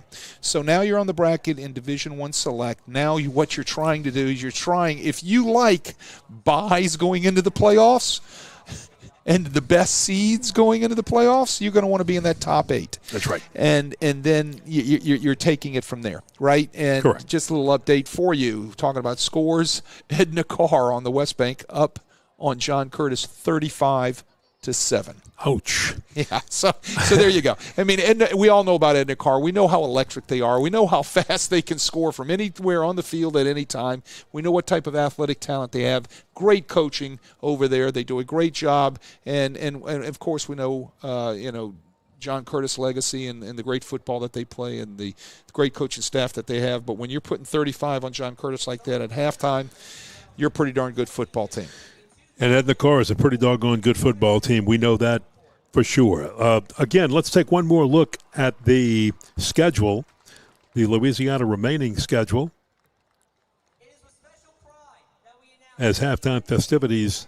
So the 9-5A remaining schedule. This is week 9 is this week. This is Rummel and Jesuit playing. You just got the score on John Curtis, Edna Carr. St. Aug and Holy Cross are playing, and then Archbishop, Brother Martin, and Warren Easton will play on Saturday. And week 10, Rummel and Edna Carr. So if Carr wins tonight and Rummel wins tonight, then basically it sets up 2 undefeated teams in the district playing for the district championship next week. That's right. And that would be, a Thursday game, by the way. Archbishop Rummel and Edna Carr playing on Thursday. Do we know a site for that? I do not know. Well, if it's a Thursday game, there's going to be one heck of a crowd there. So that's going to be fun week 10. You want to be if you were like the head of a conference or something where there was money tied into things, this would be a great week 10 lined up for the District 5A Catholic League, with all of these teams lined up with everything that's on the line. Yeah, wow. So there's going to be great games. Great gates, should I say, on those Thursday night games. Yeah, and look, again, a lot riding because you want that bye. You want to be in the top 16 those power rankings we put on the screen just a moment ago. So that is so important. Let's take one look at the 9-5A standings just so you'll know what is there if you haven't seen this one yet. But as we look at these 9-5A standings, you'll see Edna Carr at the top, and there they are. And Rummel right there with them. So overall 7-0. Right. Well, Rummel has the one loss in district, right? That's right. Okay. So what's going to happen is if everything remains the same as of right now at halftime, where things are at in another hour and a half or so, then Rummel would play Carr for the outright championship of what? Each team would have one loss. Head-to-head competition, Rummel will be Carr. It'll be winner-take-all type of thing. And the surprising loss was to Brother Martin, 17-13. Yeah, Brother Martin is having an off year this year. They very seldom have an off year. They're having an off year this year, but it goes to show you the strength of 9-5A. You have an off year, you can beat and you can still beat one of the night. best teams. Correct. That's right. Correct. And that says a lot about 9-5A.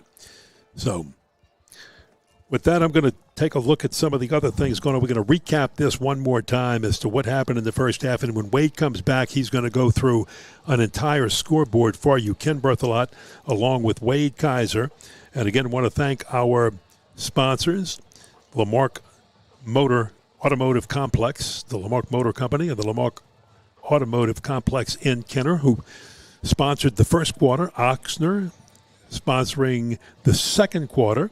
Game On will sponsor our third quarter. We'll be talking about them as the start of the third quarter, and Lamarck again in the fourth quarter. It's wonderful sponsorships from wonderful companies that allow you to see prep football and some of the best games there is. And again, if you're a Jesuit fan and you're looking at that score and you're seeing 28-0 and you're going, oh my goodness, what's happening? Well, some turnovers.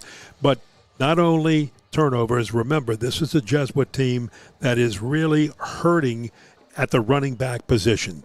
Caden Sanderson, one of their top runners, and the guy who was rushed second most after Galvin Pomazano on the year, he is out. James Roniger, who is a tough runner and a linebacker. So they're missing him on the defensive side. He's one of those leaders on the defensive side that you go, oh my goodness, how can we make it without this guy? And you don't have him at the running back spot. And Adrian McSpadden, who just a big burly runner for the Jesuit Blue Jays, hasn't carried a whole lot, but gets in there in some of those times in some of those areas, and boom, now all of a sudden he's not there. So you've had to see Galvin Pomazano, who has rushed a lot, but also they like to throw him the ball a lot. He has been moved to almost in the running back spot exclusively. And you see Jair Burks running the ball just a little bit, not as much as we thought he would in the first half. You may see that a little bit more in the second half. But again, when you do that, you're taking some of your wide receiving core. So you're taking Ronacher out of that, you're taking Burks out of that, and suddenly they become runners, and it's depleting the depth you have on the Jesuit Blue Jays wide receiving core. But basically, to recap in a much shorter version, what happened in the first half, it was on Jesuit's first possession, they fumbled it away, and Rummel went down and scored on that on a short 43-yard field to take a 7-0 lead. And then later, the Rummel Raiders, after forcing a punt, went down and just had a long, sustained drive and scored and got ahead there 14-0. Touchdowns again by, I believe that first touchdown, both touchdowns by Norman Taylor. And then Jesuit, after trailing 14-0, had a third down and, if I can remember right, about 7 or 8, or maybe shorter than that, but they fumbled it away and lost yardage on it, got behind the chains, had to punt, and maybe that ball's just a little bit wet. We do have some light rain coming and going. Saw some people putting on a couple of Parkers downstairs, but most people sitting there without them. So if it is, it's just a very, very light rain coming down. Maybe that ball got a little bit wet. This is a natural grass, not turf. And with the punter fumbled the ball away, and with that, Rummel recovered, had another short field, 37 yards, went down and scored on 2 big runs by Generald Buggage. Boy, Generald Buggage, just what a great first half he's had in this game. And that made it 14-0. And then, of course, right after that, you had after the fumbled punt, and Jesuit went down and scored once again. It was Norman Taylor on the touchdown, made it 21-0. Rummel tried a squib kick. It was grabbed very short, giving the Jesuit Blue Jays great field position at about their 41-yard line, but they threw a pick six, and that gave the Rummel Raiders the lead they have at halftime, 28-0. So just crazy stuff. With that, Wade Kaiser is going to take a look at some of the scores that you can find, too, on CrescentCitySports.com. Wade Kaiser, take it away. All of these scores coming through to you from the best scoreboard in the state of Louisiana, CrescentCitySports.com. I'm going to run through some 5A scores real quickly for you. Most of them are around the second quarter, or they're in halftime. Up in northern Louisiana, Ruston 35, Pineville nothing. Down in Thibodaux 10, Terrebonne 6. North Shore 14, Fontainebleau nothing on the North Shore. Salmon 0, Hammond 0. Might not have a score on that. Looks like it hadn't kicked off. They might have had some weather issues over there. We've already said it once about the John Curtis and Carr score, 35-7 Carr at this stage. Holy Cross is getting beat by St. Aug right now in another 9-5A contest tonight, which is a barn burner. St. Aug 12, Holy Cross 7. Central Louisiana, Natchitoches 0, Huntington 0 in the second quarter. John Ehret up on L.W. Higgins, 7-0 in the first quarter. New Iberia Lafayette 0-0 in the first quarter. At halftime on the North Shore, big rivalry. St. Paul's and Mandeville are tied at 7. Second quarter up in North Louisiana, West Monroe is getting beaten by Neville. Neville this year has an outstanding football team. Look for those guys to probably go deep into the playoffs and possibly be playing in the Dome in a few weeks in December. Second quarter out in the Lafayette area. Lafayette Christian is hosting Evangel Christian, and Evangel Christian is up on that 21-7. Second quarter, Karen Crow up on Southside 14-8. Up in Baton Rouge, Catholic High 28, Woodlawn Baton Rouge 0. First quarter, Central Baton Rouge 7, Zachary nothing. Down in the Bayou area, another score, H.L. Bourgeois 10, Central Lafourche 7. Second quarter, Chalmette up on Slidell 7-6. You got to remember, Chalmette changed districts this past year in district realignment with the LHSA. They are now playing in that North Shore district. Halftime, Covington up 13-0 on Ponchatoula. Second quarter, Walker up 14-0 on Denham Springs. Second quarter, Hahnville having an outstanding year. It's the battle of the river parishes. Hahnville and Destrehan tied 10-10. In the second quarter, out in the Lake Charles area, Barb up on Sulphur 14-0. Second quarter, Benton Parkway 14-14. Second quarter, West Jeff losing to Bonneville 10-0. Bonneville has slowly and steadily gotten better each week. Great job by that coaching staff. Let's go to some 4A scores around the state real quickly. While you're looking for them, I'm going to tell you there's rain coming down now. And what was just a little drizzle here and there. And what's amazing is, look, they got some people outside just enjoying it, sitting there with golf shirts on and going, let it rain. Some people We haven't had rain since October 4th in the New Orleans area. But the problem is, Ken, when you start enjoying the rain, it doesn't stop, right? Yeah. All right, here we go. Some finals, some scores in the 4A. The 4A classification here in the state of Louisiana. At halftime, Turlings getting beaten by St. Thomas More. Huge rivalry in the Lafayette area. St. Thomas More 27, Turlings 10. Second quarter, Haynesville up on the Willow School 28-7. Halftime, Rain getting beaten by North Vermilion 17-12. Second quarter, North Side up by 1 point on Westgate 7-6. Second quarter, Pearl River getting beaten by 1 point by Pope John Paul, 14-13. We called Pearl River back on week 1. Really good football team over there that Eric Collins has. First quarter, Vanderbilt 0, South Terrebonne 0. A huge rivalry down in the Houma area. First quarter, North DeSoto 7, Loyola Prep 0. First quarter, Lutcher 7, Morgan City 0. First quarter, Northwood Shreveport 7, Minden 0. Second quarter, Leesville, the Wampus Cats 12, Eunice 7. First quarter, Plaquemine and Istruma 8, Plaquemine 7. Halftime, St. Charles Catholic gotten back on track the past couple of weeks, up 18-0 on Kenner Discovery. Second quarter, we have Cecilia up 20-0 on Livonia. Second quarter, DeRitter up 20-16 on Washington Marion. Real good football contest over at Archbishop Shaw tonight, even though Archbishop Shaw is having their way with them. The Bell Chase Cardinals are getting beat 33-7 by Archbishop Shaw. Huge district game for Shaw, who is now 4A, everybody. If you remember 2 years ago, they decided and elected to play down in the 4A classification. But you can bet next classification, they're going to be back up in District 9 5A. Okay, so there's a rundown of your 5A and 4A scores around the state. And again, you want the best scores, you want the most up-to-date scores. All you have to do is go to CrescentCitySports.com, and they're right there at your fingertips. Ken? Yeah, it's coming down pretty hard. Could a wet field on natural grass here at the Shrine on Airline here in New Orleans, could that help Jesuit?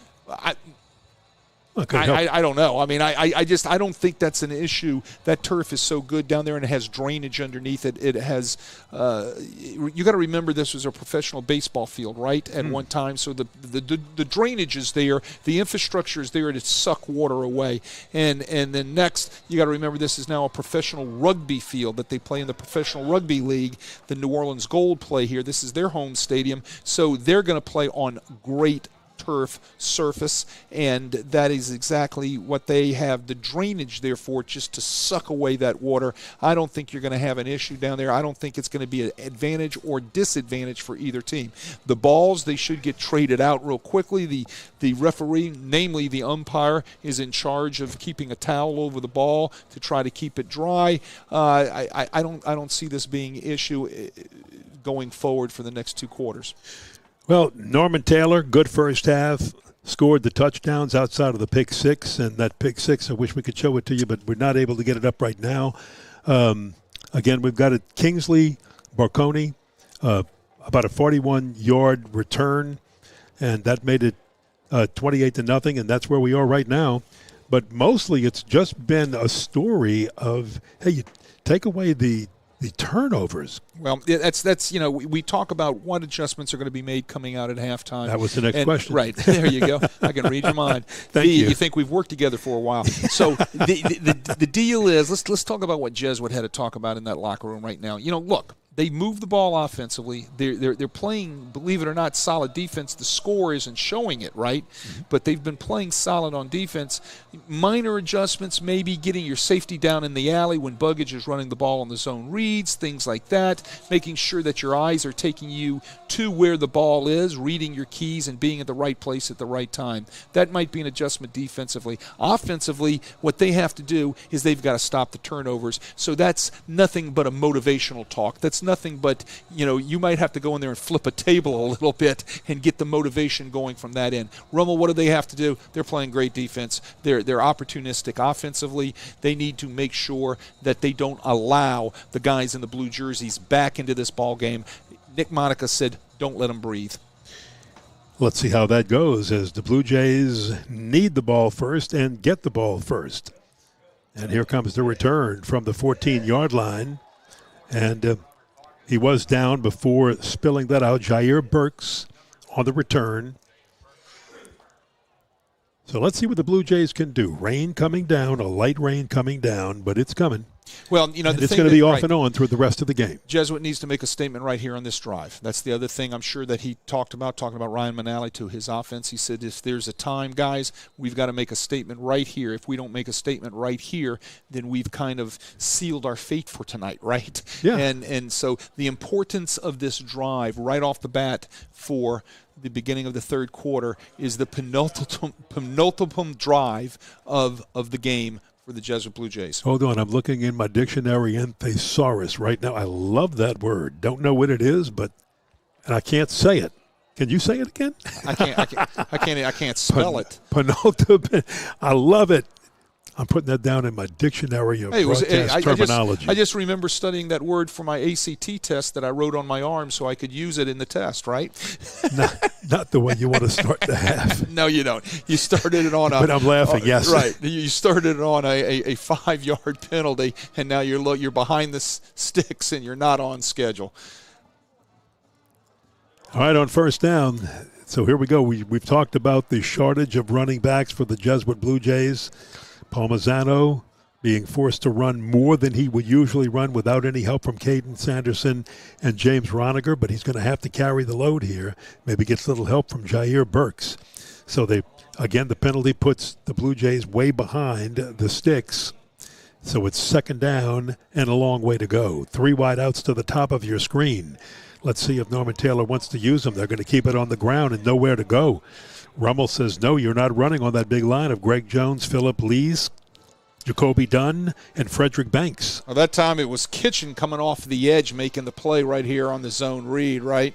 They had it all covered up. You saw the safety coming down into the zone there, making sure that he had the quarterback off the zone read. Great defensive scheme by Rummel. Nice execution by the guys in white. Big play right here. Taylor steps into the pocket under cool and throws almost caught but knocked down, deflected, and played very, very well by the Rummel Raiders, Linus Finister. Yeah, Finister gets his hand in. Watch this. I mean, I'll let the man-for-man coverage right here. You can see everybody's locked up. Watch Finister. Nicely done with his right hand, knocking that ball away at the last second. Intended for Roman Lowry, I think, with a little bit more air under that ball. Would have given him a chance. Would have given him a chance, absolutely. Little underthrown, and the Blue Jays are going to have to punt their first possession away here in the second half. Andrew Bourdillon back to punt. Has a little trouble with that ball like he did last time. Fair catch called for and made at the 38-yard line. So a 42-yard punt will give the Rummel Raiders some pretty good field position. 1st and 10 for the Raiders. Punting that ball right there was Ethan Cabos. I remember back when Bordelon dropped the punt. Right. He had his foot kind of dinged up. He's down on the sidelines right now on crutches. So it looks like going forward for the rest of the game, Ethan Cabos will be handling not only the place-kicking duties, but the punting duties. The Blue Jays have to say, how many more injuries do we have to suffer with some of this right now? On first down, the Raiders try to run left side. They're up a lot, so what they want to do is just run a lot of clock, keep everybody healthy, and get set for a big rematch, or, well, a big match this year, a rematch from last year with Ed Nakar. Yeah, Will Berry makes that tackle, and I want to correct myself back from the first half. I said he's a multiple sport player, which he is. I said he was a wrestler. He isn't. He's an outstanding baseball player. He is one of the leading baseball players on that Jesuit Blue Jay baseball team, which has an outstanding baseball program. Will Berry, multiple sport player, just made that tackle. Well, again, Raiders want to keep it on the ground. Let's see if they do something different on third down, since second down only gets it to midfield, way short of a first down, and there might be another Blue Jay shaken up on this play, so hold on. Looks like Jack McGuire. Yeah, McGuire's there, Berry's there. Also, Will Allen is there. A whole host of blue jerseys plugging that hole right there. Jesuits sitting in their base 4-3, too high secondary, and what they do off of it is they play a lot of games and stunts off of it. They'll bring different stunts and blitzes off the edge. Roll to the right side, flag down, and a throw out of bounds. So even had it been caught, it is out of bounds. I think they're going to get a hold here on the Rummel right offensive tackle, if I'm not mistaken.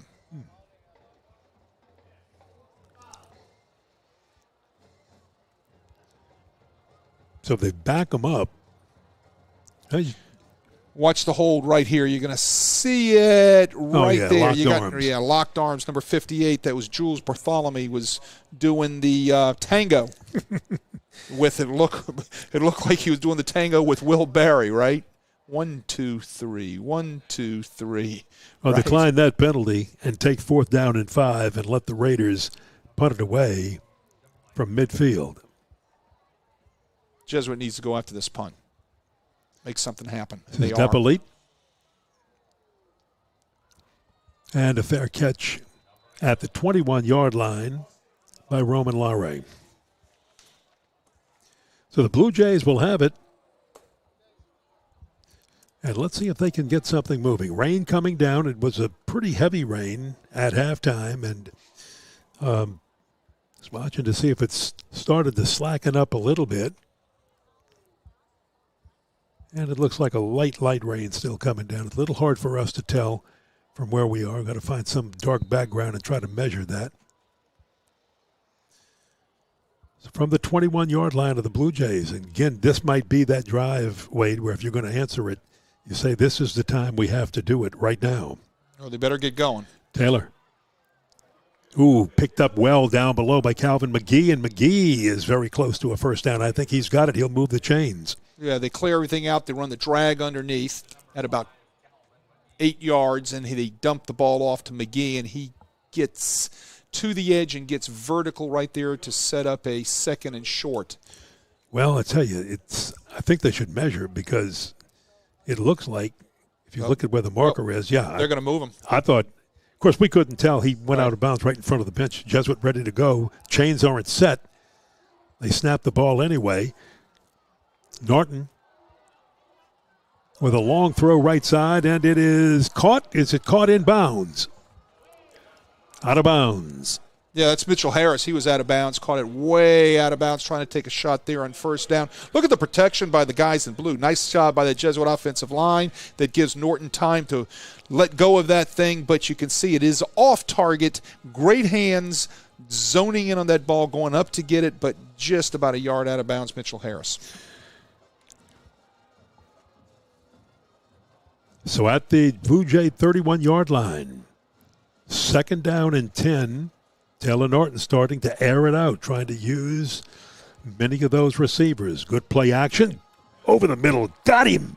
What a toss by Taylor Norton that time. On target. Had a little fire coming off that football. Really nice. Caught by Jair Burks. He's going to move the chains again. Yeah, watch him hit the seam route by the slot receiver where Jair Burks was lined up right down the middle of the seam in between the two high safeties that were lined up for Rummel that time who decided to get out of their man coverage and get into some zone looks right there. Ball was delivered excellently right on time by Norton. 28-yard gain. Blue Jays moving down the field. This time they're doing it by way of air. And Norton, look at him. He's a man wide open off his fingertips. Oh, my goodness. He had Jair Burks alone and couldn't get there. Taylor Norton, a little too much air under that one. First, number one, he had to have the time to run this route. Rummel drops into their too-high zone again. He runs corner post to beat the safety, right? He gives a little nod to the post, nod to the corner, turns the safety completely around like a top. He's wide open. Oh, my goodness, Norton wants that back. If he could have put that right on the money, it would have been a touchdown. I tell you what, watching the replay, that's on the fingertips. You got to grab that. You got to have some stickum or something, some gloves. You got to grab that and pull that one in. Wow, that was a heck of a throw. Palmisano on the ground, cuts in, and he's inside the 40-yard line. Third down, long coming up. 3rd and 8 for the Blue Jays. But I'll tell you what, Taylor Norton showing a little pizzazz with that football, coming out with a different – it was a run game for Jesuit in the first half. They came out running even on 3rd down and long. Remember, 3rd and 10, they went up the middle back in the first half. So here you've got 3rd down 8. Good play action. And he is going long again. And, he's looking for a flag, and he's going to get one. Yeah, a little jersey grab there. Yep. Jersey grab right there. They go heavy over to the right-hand side. They unbalance line formation, left one-on-one backside with man coverage versus the Rummel defense. Post move, nicely done right there by Luray. His jersey gets grabbed, and the flag is down. That's going to be pass interference on Rummel. So the Blue Jays moving down the field, which is what they have to do. Look, you can't get it all at once. You just go get one at a time. Wait a minute. Oh, my goodness. They called offsetting penalties. They called offensive interference and defensive interference. And I didn't see that. I didn't see the offensive interference. Let's watch. There's the defensive interference. I didn't see the offensive interference. I did not. Oh, my goodness. Couldn't follow the receiver all the way down on the replay, but my goodness. So now it's 3rd down. Big rush. Sets up the screen. Palmisano's got it. Palmisano can't break the tackle. He's so close, but just misses. He's inside the 40-yard line, but that's going to bring up 4th and about 5. It's like going to a restaurant, ordering a steak, and you order it cooked a certain way. You set up the screen. It's perfect, but the steak isn't cooked right. Great play right there by Kitchen coming in there, splitting the blockers to make a shoestring tackle. That thing would have probably walked to the end zone. Now you got to go for it. 4th down, 5. Blue Jays have to get this ball to the 30-yard line. And delayed. Norton hit from behind. He's not going to make it, and the Jesuit will turn it over on downs. You got to throw that football. You got to step up. You got to throw the football. He didn't keep his eyes downfield. Watch his eyes get sideways. Step up, step up, step up. My eyes are sideways right now. You can't take your eyes from downfield. You got to keep them downfield. He turned them sideways, and he got picked up on the backside by the defensive end coming through and sacking him. Huge sack for Rummel. Well, the play that really hurt that was the double pass interference, both offense and defense. Oh, no doubt. Jesuit thought they had the call, and it would have set them up deep in Rummel territory to keep the drive alive. Yeah, it had us fooled, too. Yeah, we didn't see it. Didn't mean it didn't happen. We just didn't see it from up here. A lot going on. So Raiders have it at their own 40-yard line, and what they want to do is run clock.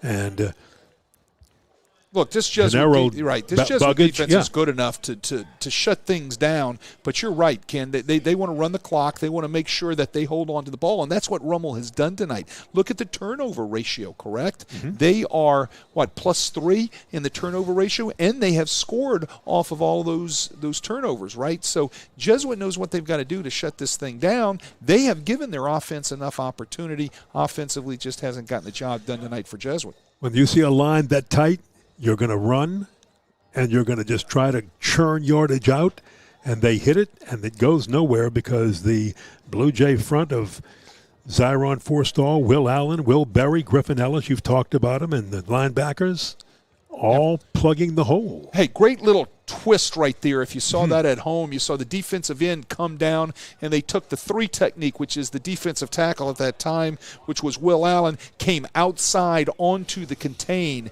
That really messes up the blocking if you are zone blocking as an offensive lineman to try to be able to latch on and block your particular defender. Spoken like a lineman in high school. That's the only thing I could have been. Oh, Buggage going to chunk one long. He's got a man down there. Incomplete. It was intended for Jalen Ash. Boy, he's been the target on some of these long ones, a 5'10 wide receiver. Yeah, he's slow getting up, I think, too. And we've got a shaken up player that may be Ash himself, who the pass was intended for. Let's see if that's him. That is. That's Jalen Ash. And he's holding his right side. I think it's hard to tell, but I think he came down on that ball. Yeah. And I'll tell you what, if it did, that's like falling on a rock or something really hard like that. Pushes your inside out, but that's smarts. Right? Yeah, that hurts a little bit. That's the way I feel when I get up every morning. And that's kind of what I look like too, right? I mean, no, seriously, when you come down, you come right down on that ball. I had nothing for that. Okay, I was looking for something, but I had nothing for that. Yeah, thank you. I'll be here all night long. But I mean, right. But I mean, he comes in. You can either get the wind knocked out of you, Ken, or you can actually, fracture a rib. Yeah, because that ball isn't soft and the ground's hard, and he came right down on the ball. Hopefully he's going to be okay.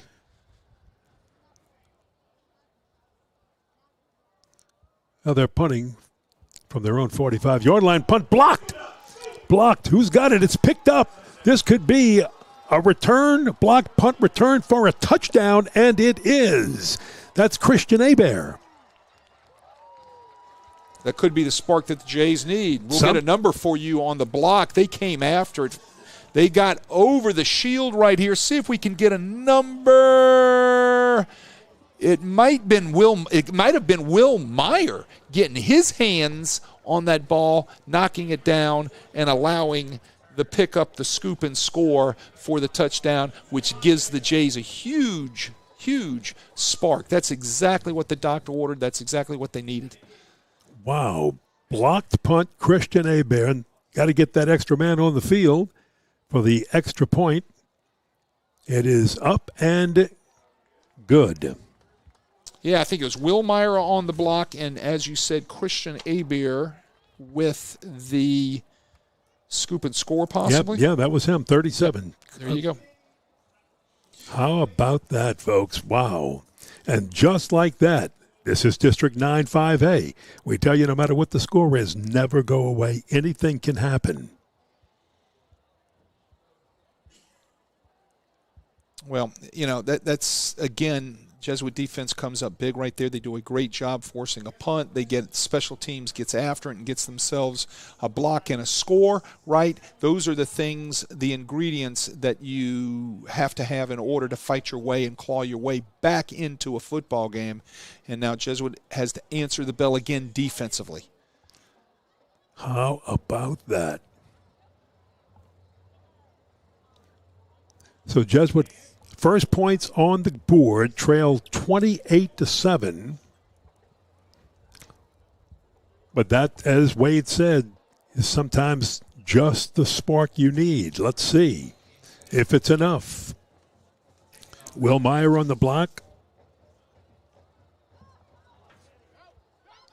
Christian Hebert on the scoop and score. That's going to be out of bounds. Yeah, that's going to be out of bounds.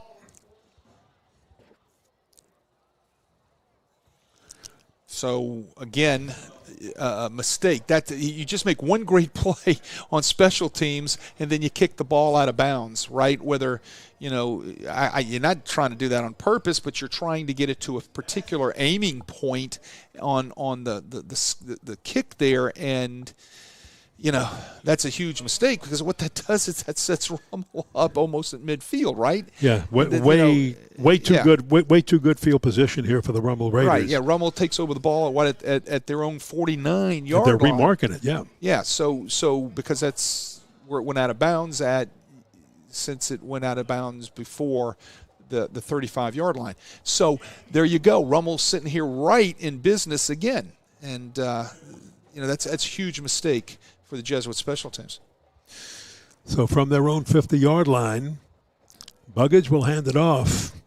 Norman Taylor just driving it over the left side, hit and pushed back by a bunch. Yeah, Jesuit says nothing doing there. They're getting 7, 8, 9 guys to the ball. That was big Griffin Ellis and others. If they can set up some sort of play-action pass and go up top right here, that would be something about taking a shot, I would think, off of some sort of RPO or play action to be able to draw the Jesuit defensive end, because they are flying downhill to the point of attack.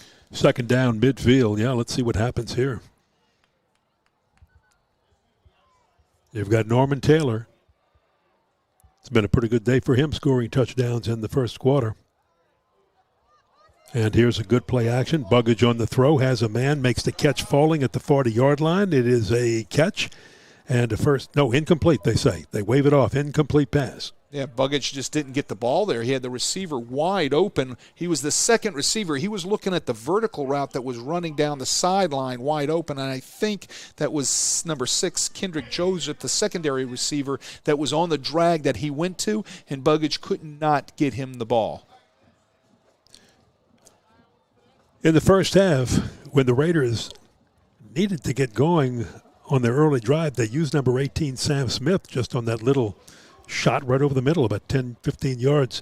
Used it twice, helped them with drives, helped them with scores. He just checked out of the game. But they do have 2 wideouts to each side. And Norman Taylor next to Gennaro Buggage. Timeout. Well, there was a timeout. I think there was a personnel issue by Jesuit. Trying to get the right people on the field into the right call. And look, you want to use it here. You don't want. Well, wait a minute. Was there a penalty There's there? A penalty? I did not see a flag. I did not see a flag. The only other thing it could have possibly been was a delay of game penalty. Maybe the 40-second clock had expired. Yep, had to be a delay of game. So here's third down, 15. Over the middle, he got the first down on a good throw to a wide open Kendrick Joseph. Joseph still dancing around, and he is down to the 35-yard line of the Jesuit Blue Jays. A 25-yard gain to move the chains. When Buggage can set his feet, this is what he can do. He sets his feet, and he can throw a lot more accurately. He's not a guy that really throws well on the run, as we've seen on the counter boots and things of like that all night long that he's missed his target on, right? But you give him time, you give him the chance to set his feet, he can throw the football. He can spin it. 1st and 10 for Rummel.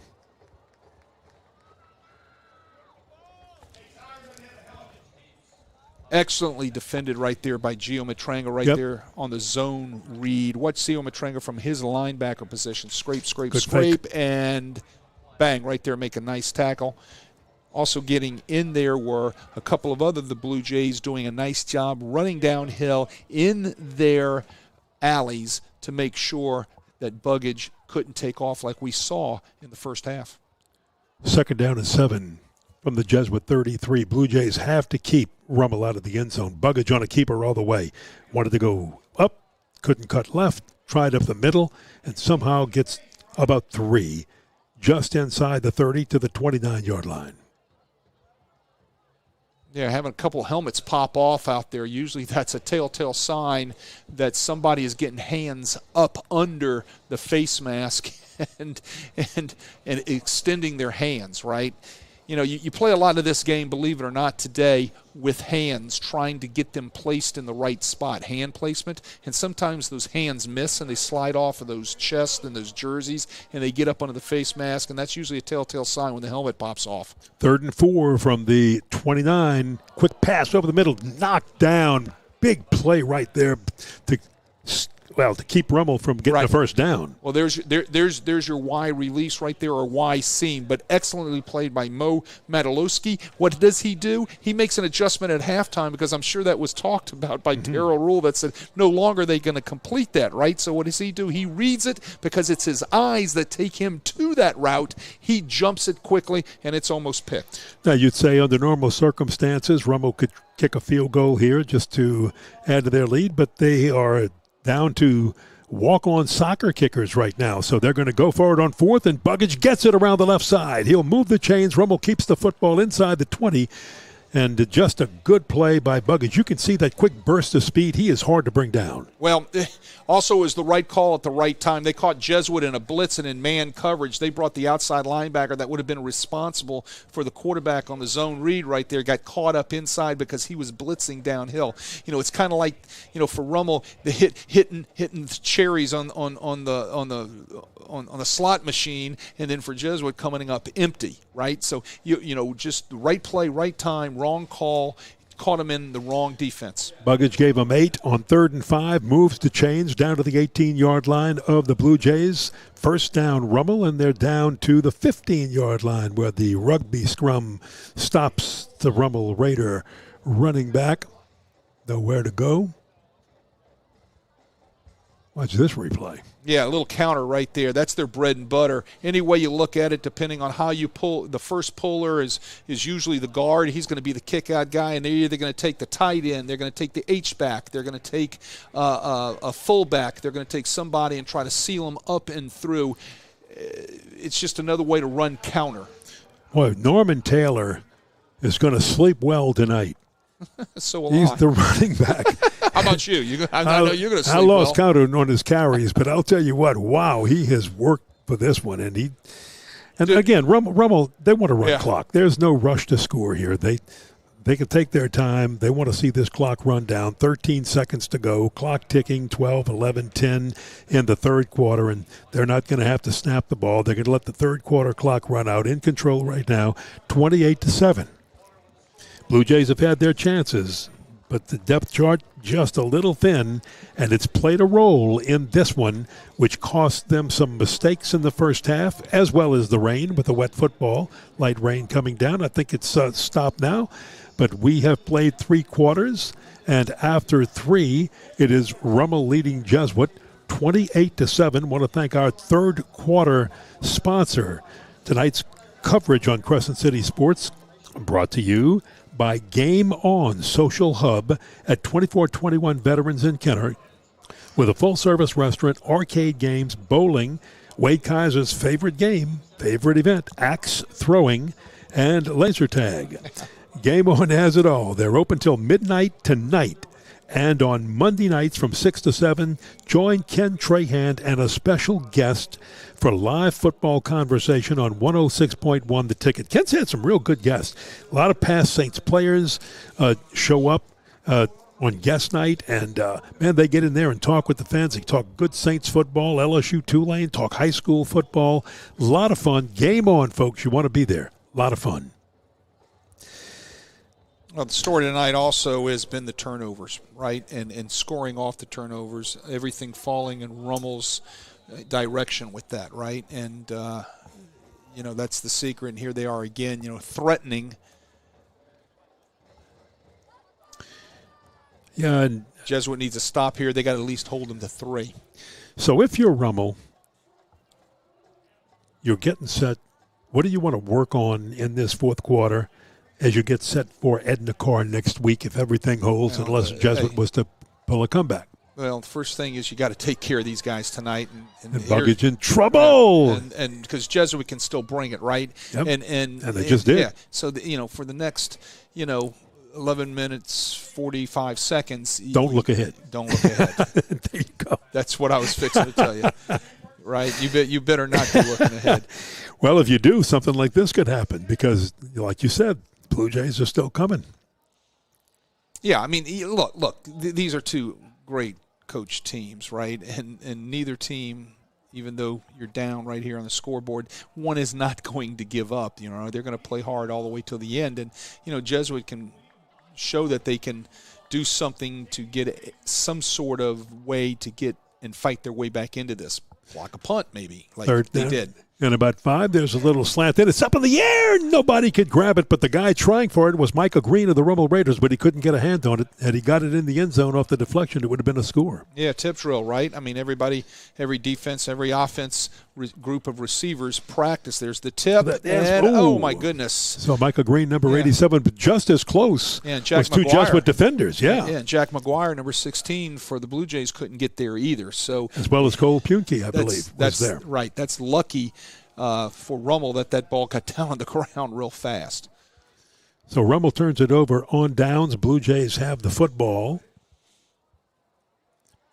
And deep in their own territory, they've got to move very quickly. Give to Palmisano. He's caught and dropped as he gets back to the line of scrimmage.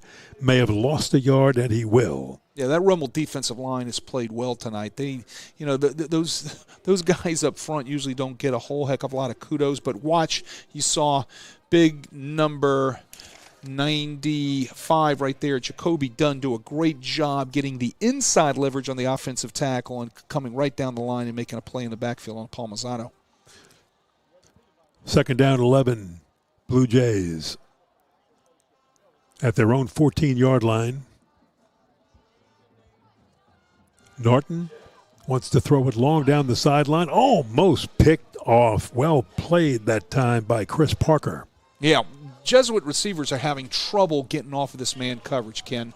Right? Rummel is sitting and has played probably about 95% tonight man coverage. Look at the man coverage right here. They try to run a little scissors route, talking about Jesuit. One receiver in, one receiver up the boundary, a little scissors route, right? Rummel does a nice job trailing it off, meaning that they stuck with it. They didn't pass it off. Great play out there by this Rummel secondary. These guys are very, very well coached. Yeah, look, tough throw, too. Went into double coverage and very well played by the Rummel defense. So timeout called. We're in the 4th quarter. Gave you the score earlier. Edna Carr well in control. I'll go back and check that over John score Curtis here in a minute. So that's going to set up the big showdown next week, Rummel and Edna Carr. Rummel with 1 loss in district. Edna Carr, they win that, they cruise. Either way, Rummel and Carr, no matter the outcome of that ball game, is going to be in a situation where they're both going to be in the playoffs and both get byes in the first round because their power rankings are so strong. So here goes the Blue Jays. My goodness. They're in trouble back there. Big rush. Yeah, he's holding on to the ball a little too long. Norton, just got smothered back there. He's got to get rid of that. He just can't stand back there. He's waiting. This is where this man coverage, Rummel right there dropped into a zone look, right? And it just looks like he was waiting for something to come open, and instead of going to his first, second, and then third read, he never got off of his first read, and then the rush got home, and thus Rummel comes away with another sack. Now it's 4th and, as you like to say, an Uber ride for a first. So they're going to have to punt from their own end zone. And as you said, that's Cabos, the kicker. And he will punt it from the back of his end zone. And it's a pretty good rollout. So rolls it out to the 35. So a pretty good punt, but Rummel will have some great field position as they just try to run out the final 9:56. They're in control of this one. Well, Jesuit's going to get the ball in really good field position here. They've got to capitalize on every possession moving forward, correct? So, correct. You know, they've got to do something here that will, of course, you know, make a stop, right? Rummel's getting the ball in great field position again. Seems like they've had it in great field position all night off of punts and things like that. So Jesuit right now has got to come up with something, try to create a turnover, something of that nature. Fourth quarter, Edna Carr 35, John Curtis 7. That was the score at halftime. So nothing's really changed over there. And don't look for anything from the Raiders right now except to keep that ball on the ground, use up all the play clock before they snap it. And they want to run this clock down, walk away with a victory, and keep everybody intact and healthy. Well, healthy being the key, right? Getting out of the game, both sides getting out of the game without any more injuries, right?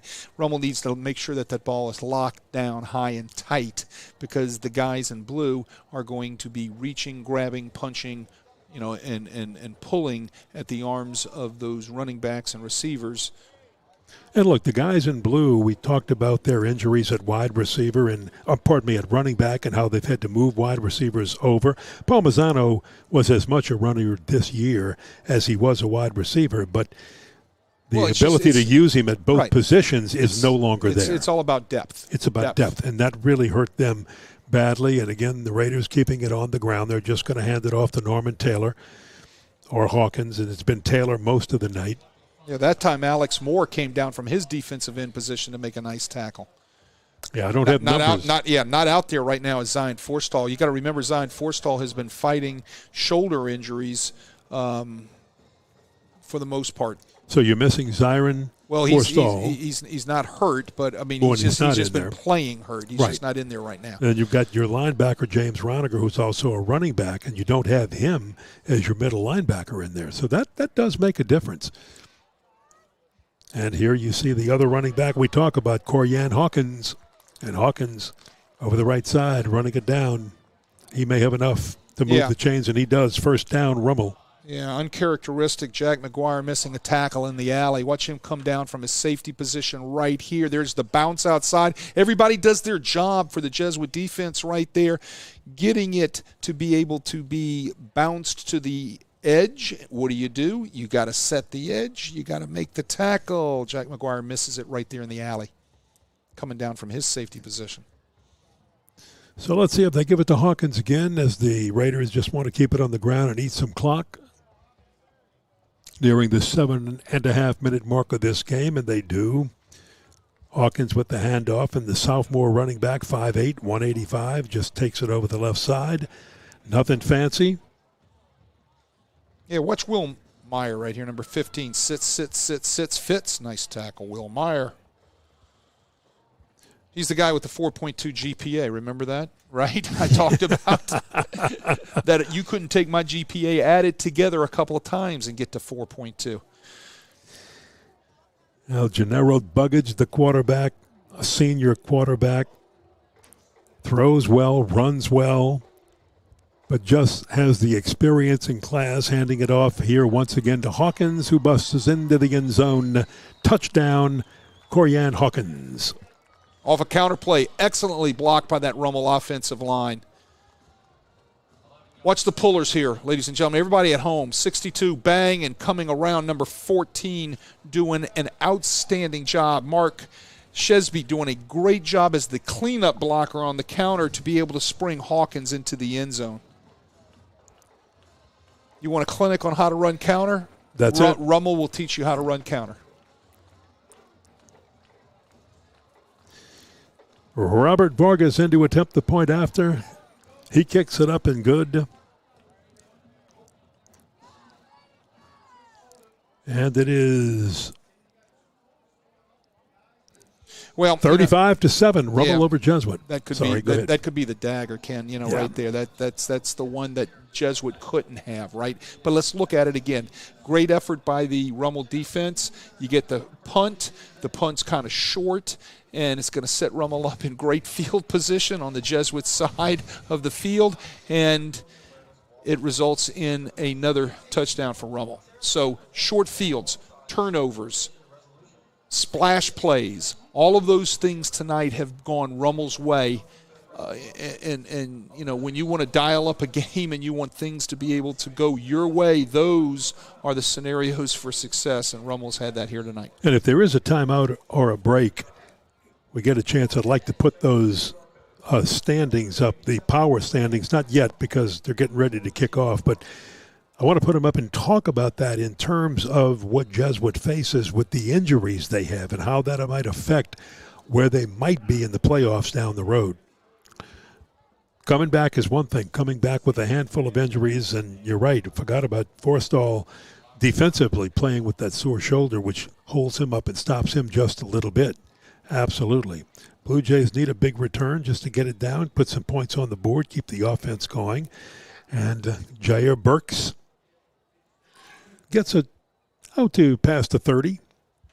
He's got a little pop, right? He's a guy that has some jets. You know, he's a guy that on the receiving end of things as a receiver can get on top of man coverage and get some separation.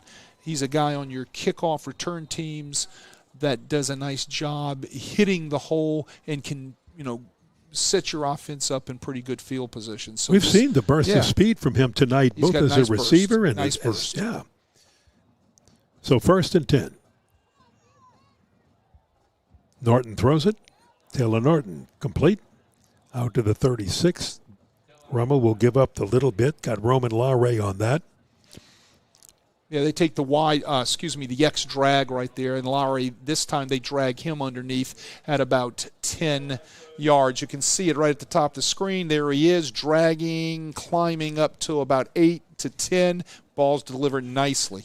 Let's put the power rankings up one more time, and I want to look at this from a Jesuit standpoint. We know that Edna Carr and Rummel, despite what's going to happen when those two meet next week, they are going to be probably with first-round buys and hosting a game after that. But if you're Jesuit Blue Jays right now and you're looking at the power rankings and you're trying to get in, they're one game out. They're one game out. So, depending on what happens down there, 10 through 16 this weekend and next weekend, especially with Jesuit, they could either bump their way back up, right? They have Warren Easton next weekend to finish out the District 9-5A schedule.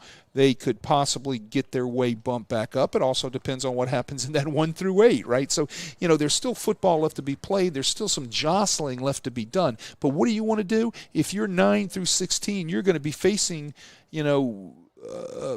somebody in week 11. And when you have injuries. But you are at home when you're doing it. Well, not necessarily. It's going to get to your power ranking. So what happens is if you're 9 through 16. 9 through 16, correct. Right. So if you have injuries, those are things that you're fighting off, that you're trying to get guys treated and back. If you had that off week and you had some guys that could possibly get back, that off week is going to help you with a lot of treatment and possibly get those guys back for you for a playoff run, right? So that's what Jesuit's looking at. 2nd down and 4, arm hit as he throws. It's up. It's a wounded duck. It's picked off by Mitchell Harris.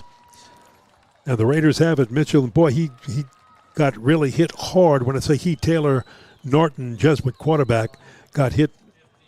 His arm, he took one and went down for a little while, but got up okay. Watch it again. Boom. Yeah, he got hit hard, right? Yeah. And his arm was coming forward, so he had a wounded duck up there, picked up by the 5'8", 147-pound sophomore Mitchell Harris. What's that, 4 turnovers now? 4 turnovers, 2 interceptions. One of those interceptions, a pick six. Right. No, that was a Jesuit pick six. Pardon me. Well, no, Rummel had that pick six also. That's right. So, yeah, that's the tail of the tape tonight, right? I mean, the turnovers and then scores off the turnovers. That's right. They each had a pick six. Rummel and Jesuit each had a pick six in this ball game. So Rummel, nothing fancy. They're just going to hand things off, try to run the football, and that's exactly what they do. And look at this.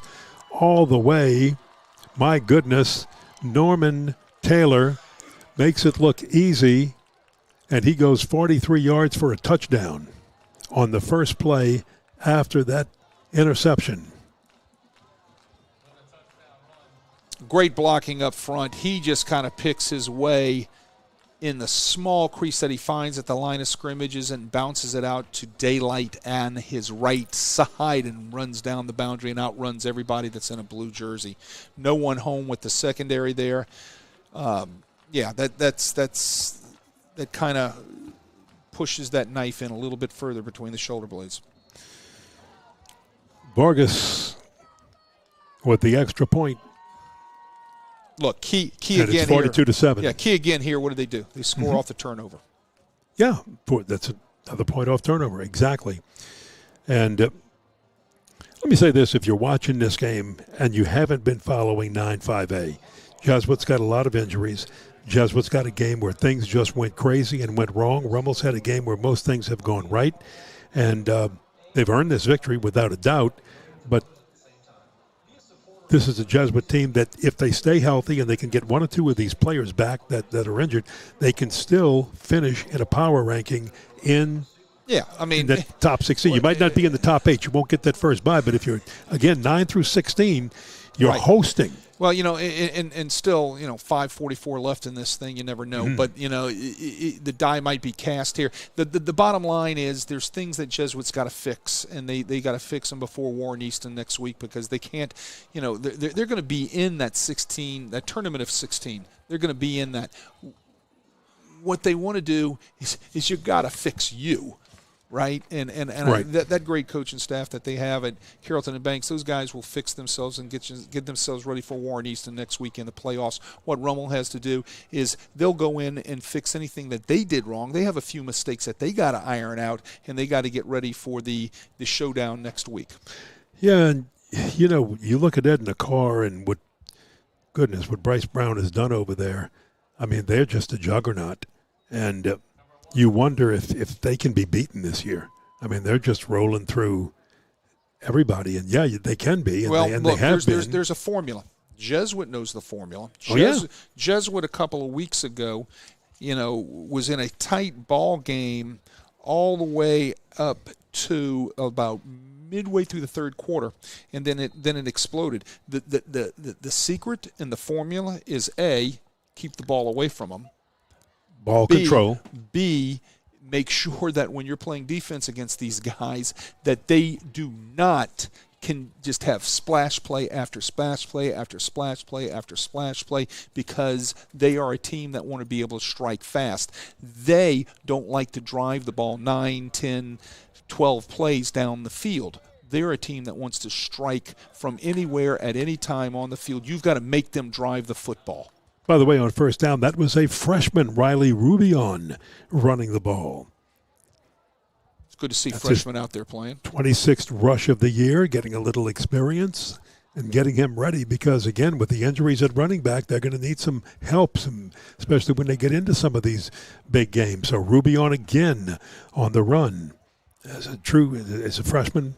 Playing out there, his 26th and 27th carries of the year. You love to see that. Yeah, it's always great to see young players play, and Jesuit will play some young players. They've been playing a young freshman defensive lineman a little bit, and saw him maybe 1 or 2 snaps tonight, Austin Guidry, and then there you see Rubion getting some snaps too. If they can play, it doesn't matter what they have after their name, freshman or senior, they're going to get a chance to see the field.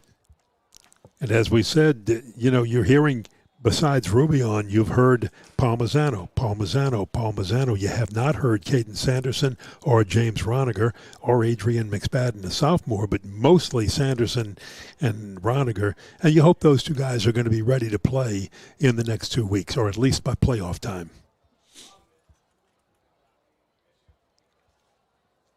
And what that did to the depth, you move people who are both receivers and runners into running back positions only, or you don't have them at just pulls away from your wide receiving core, and Jesuit's a team that throws the ball well as runs the ball well. So you just got to get through it, Wade, as you said. Fourth down, Blue Jays go for it. And, a couple New Jerseys out there for the Rummel Raiders, too. They're playing some younger kids, getting some kids that are normally JV or maybe even freshman team some playing time out there, which is exciting for those kids, right? Got to get the Rudies in there, man. You got to let them play. They're out there all the time. They're practicing. Their time is coming. It has not yet come, but you want to see it happen. Yeah, anytime you can get those guys on the field, it's good for team morale. Those guys practice every day, too. A lot of times on your show teams, right? Those are the guys that are showing the opposite team's schemes and plays and alignments and everything that they need to do for the ones and the twos, right? So, when you get a chance to get some of those young guys on the field, like Rummel's offense here, you got a whole new set of jerseys in there and a new quarterback. And that is number 17 for Rummel. We're looking around at a couple of people. Tyler Holden. So Tyler Holden, quarterback to run out these final 3 minutes of this game. Rummel has it well packed away. 42-7 as they get set for their big match with Ed Nakar next week. And again, if anybody showed you how to play cards, Jesuit Blue Jays did. Ball control, keep it close, don't make any mistakes, and the Blue Jays almost pulled it off. That's Jaden Terrace right there. Sophomore, 5'8", 141-pound running back, New Jersey in there for the Rummel Raiders. They've got a whole new offensive line. They've got a bunch of sophomores and freshmen out there. You can always tell those jerseys are cleaner and neater, right? What's your first clue, right? That's your exactly first clue, baby. You're not kidding. And you can also tell by the way they're bouncing in and out of the huddle how excited they are. Well, we hadn't seen Jaden Terrence. He's not a rookie running it. He's on the thing. He hasn't really had much rushing this year as a sophomore, but they have high hopes for him. And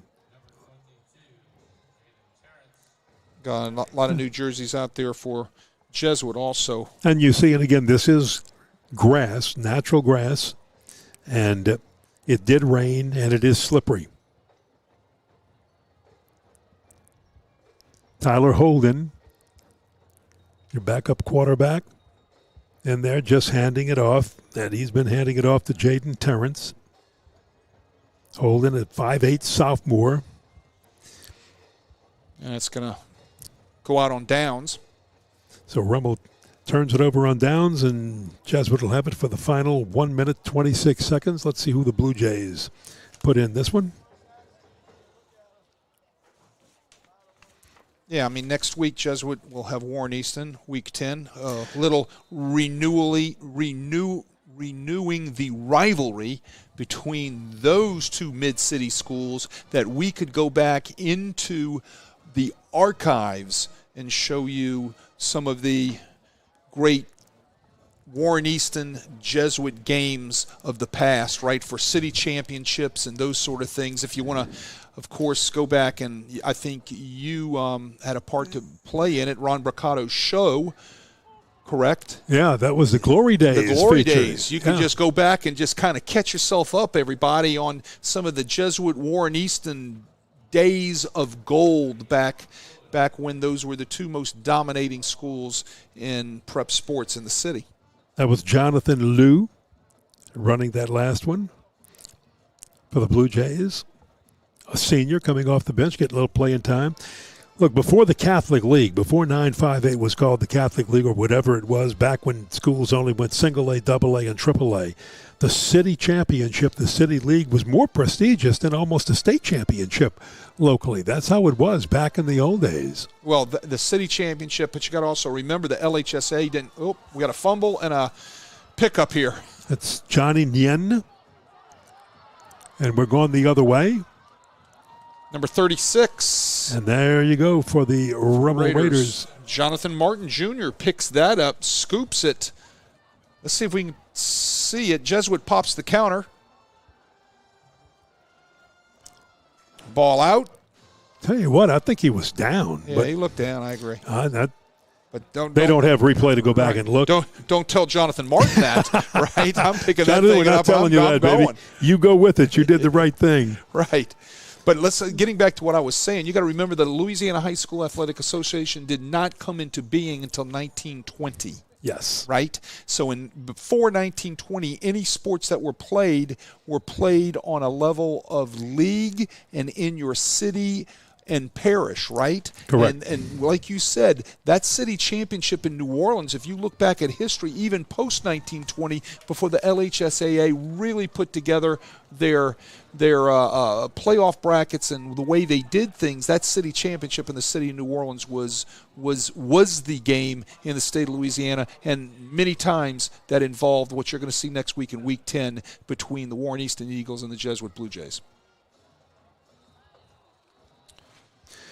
Well, that's going to probably run the clock out, and it does. And you can see the teams are meeting at the center of the field to do the handshake, 42-7. Our final, Rummel ups their record to 8-1 on the year, and they are 5-1 in District 9-5A.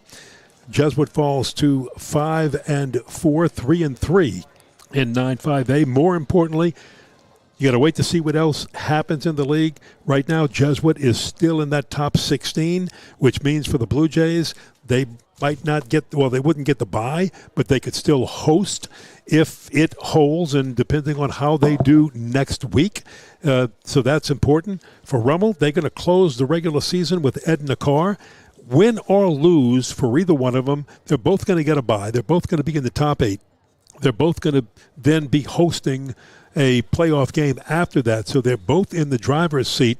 And for teams that are used to being in the Dome and playing for championships, that's important for both of these schools, Wade Kaiser. Right. It's not just important from that standpoint. It also gets you kind of well, right? That 1 week off allows you to kind of heal up some bumps and bruises and things of that nature. I was never a big fan of byes, but when I was kind of bumped and bruised up at the end of the season, I definitely enjoyed that. But, the tail of the tape tonight was turnovers by Jesuit, capitalization off the turnovers by the Rummel Raiders. Good defense on both sides. Jesuit offensively just couldn't get things going the way they wanted to. Rummel capitalized on all those turnovers, ran away with it. And we're not quite sure where we'll be next week, but wherever we are, we hope you will be with us for Week 10, and it's going to be a good game. It's going to be a lot of fun. Everybody will have eyes on District 9-5A, but there's some other districts with very good races. Can't wait to see what happens with Shaw. St. Charles Catholic making a run. They're always competing for a state championship, and it's going to be fun to see what happens the rest of the way. Prep football, folks, high school football, so much fun. And we had fun with bringing it all to you tonight. Definitely want to thank Matt Merritt and our cameraman Sam Tornator. Appreciate that, Sam, and Matt and Wade. Always fun working with you, and can't wait to see who we get next week. It's going to be a lot of fun. So even though it rained for part of this game, we had a wet field on natural grass. You got to see a little bit of why Rummel is Rummel, and you saw a Jesuit team that's got a lot of work to do because they've got to make up for some injured players, but they will, and they should have some of those back for the state championship playoffs when the playoffs begin. We talked a lot about that, so we're not going to repeat all the names, but I think that sort of spells it out for you and what's coming up. Next week, again, Rummel, big matchup with Edna Carr. Going to be a lot of fun. I want to thank everybody for joining us tonight. Next week, it's the 10th and final week of the regular season, and we'll have more high school football action for you right here on CrescentCitySports.com. CrescentCitySports.com. We'll always have the latest schedules, information, and anything you need on prep sports, including the Friday night scoreboard. 106.1, Ken Trahan, Les East, Roe Brown. They've got coverage, continuing coverage all night of scoreboards and scoring. And remember, you've got reporters from 50 games around the state of Louisiana reporting on what's going on all over the state. So 106.1, The Ticket here in the New Orleans area. So for all of our great production team, our good video tonight, I'm Ken Berthelot for Wade Kaiser. So long from right here in Metairie. Our final score is the Rummel Raiders 42 and the Jesuit Blue Jays 7. Good night, everybody.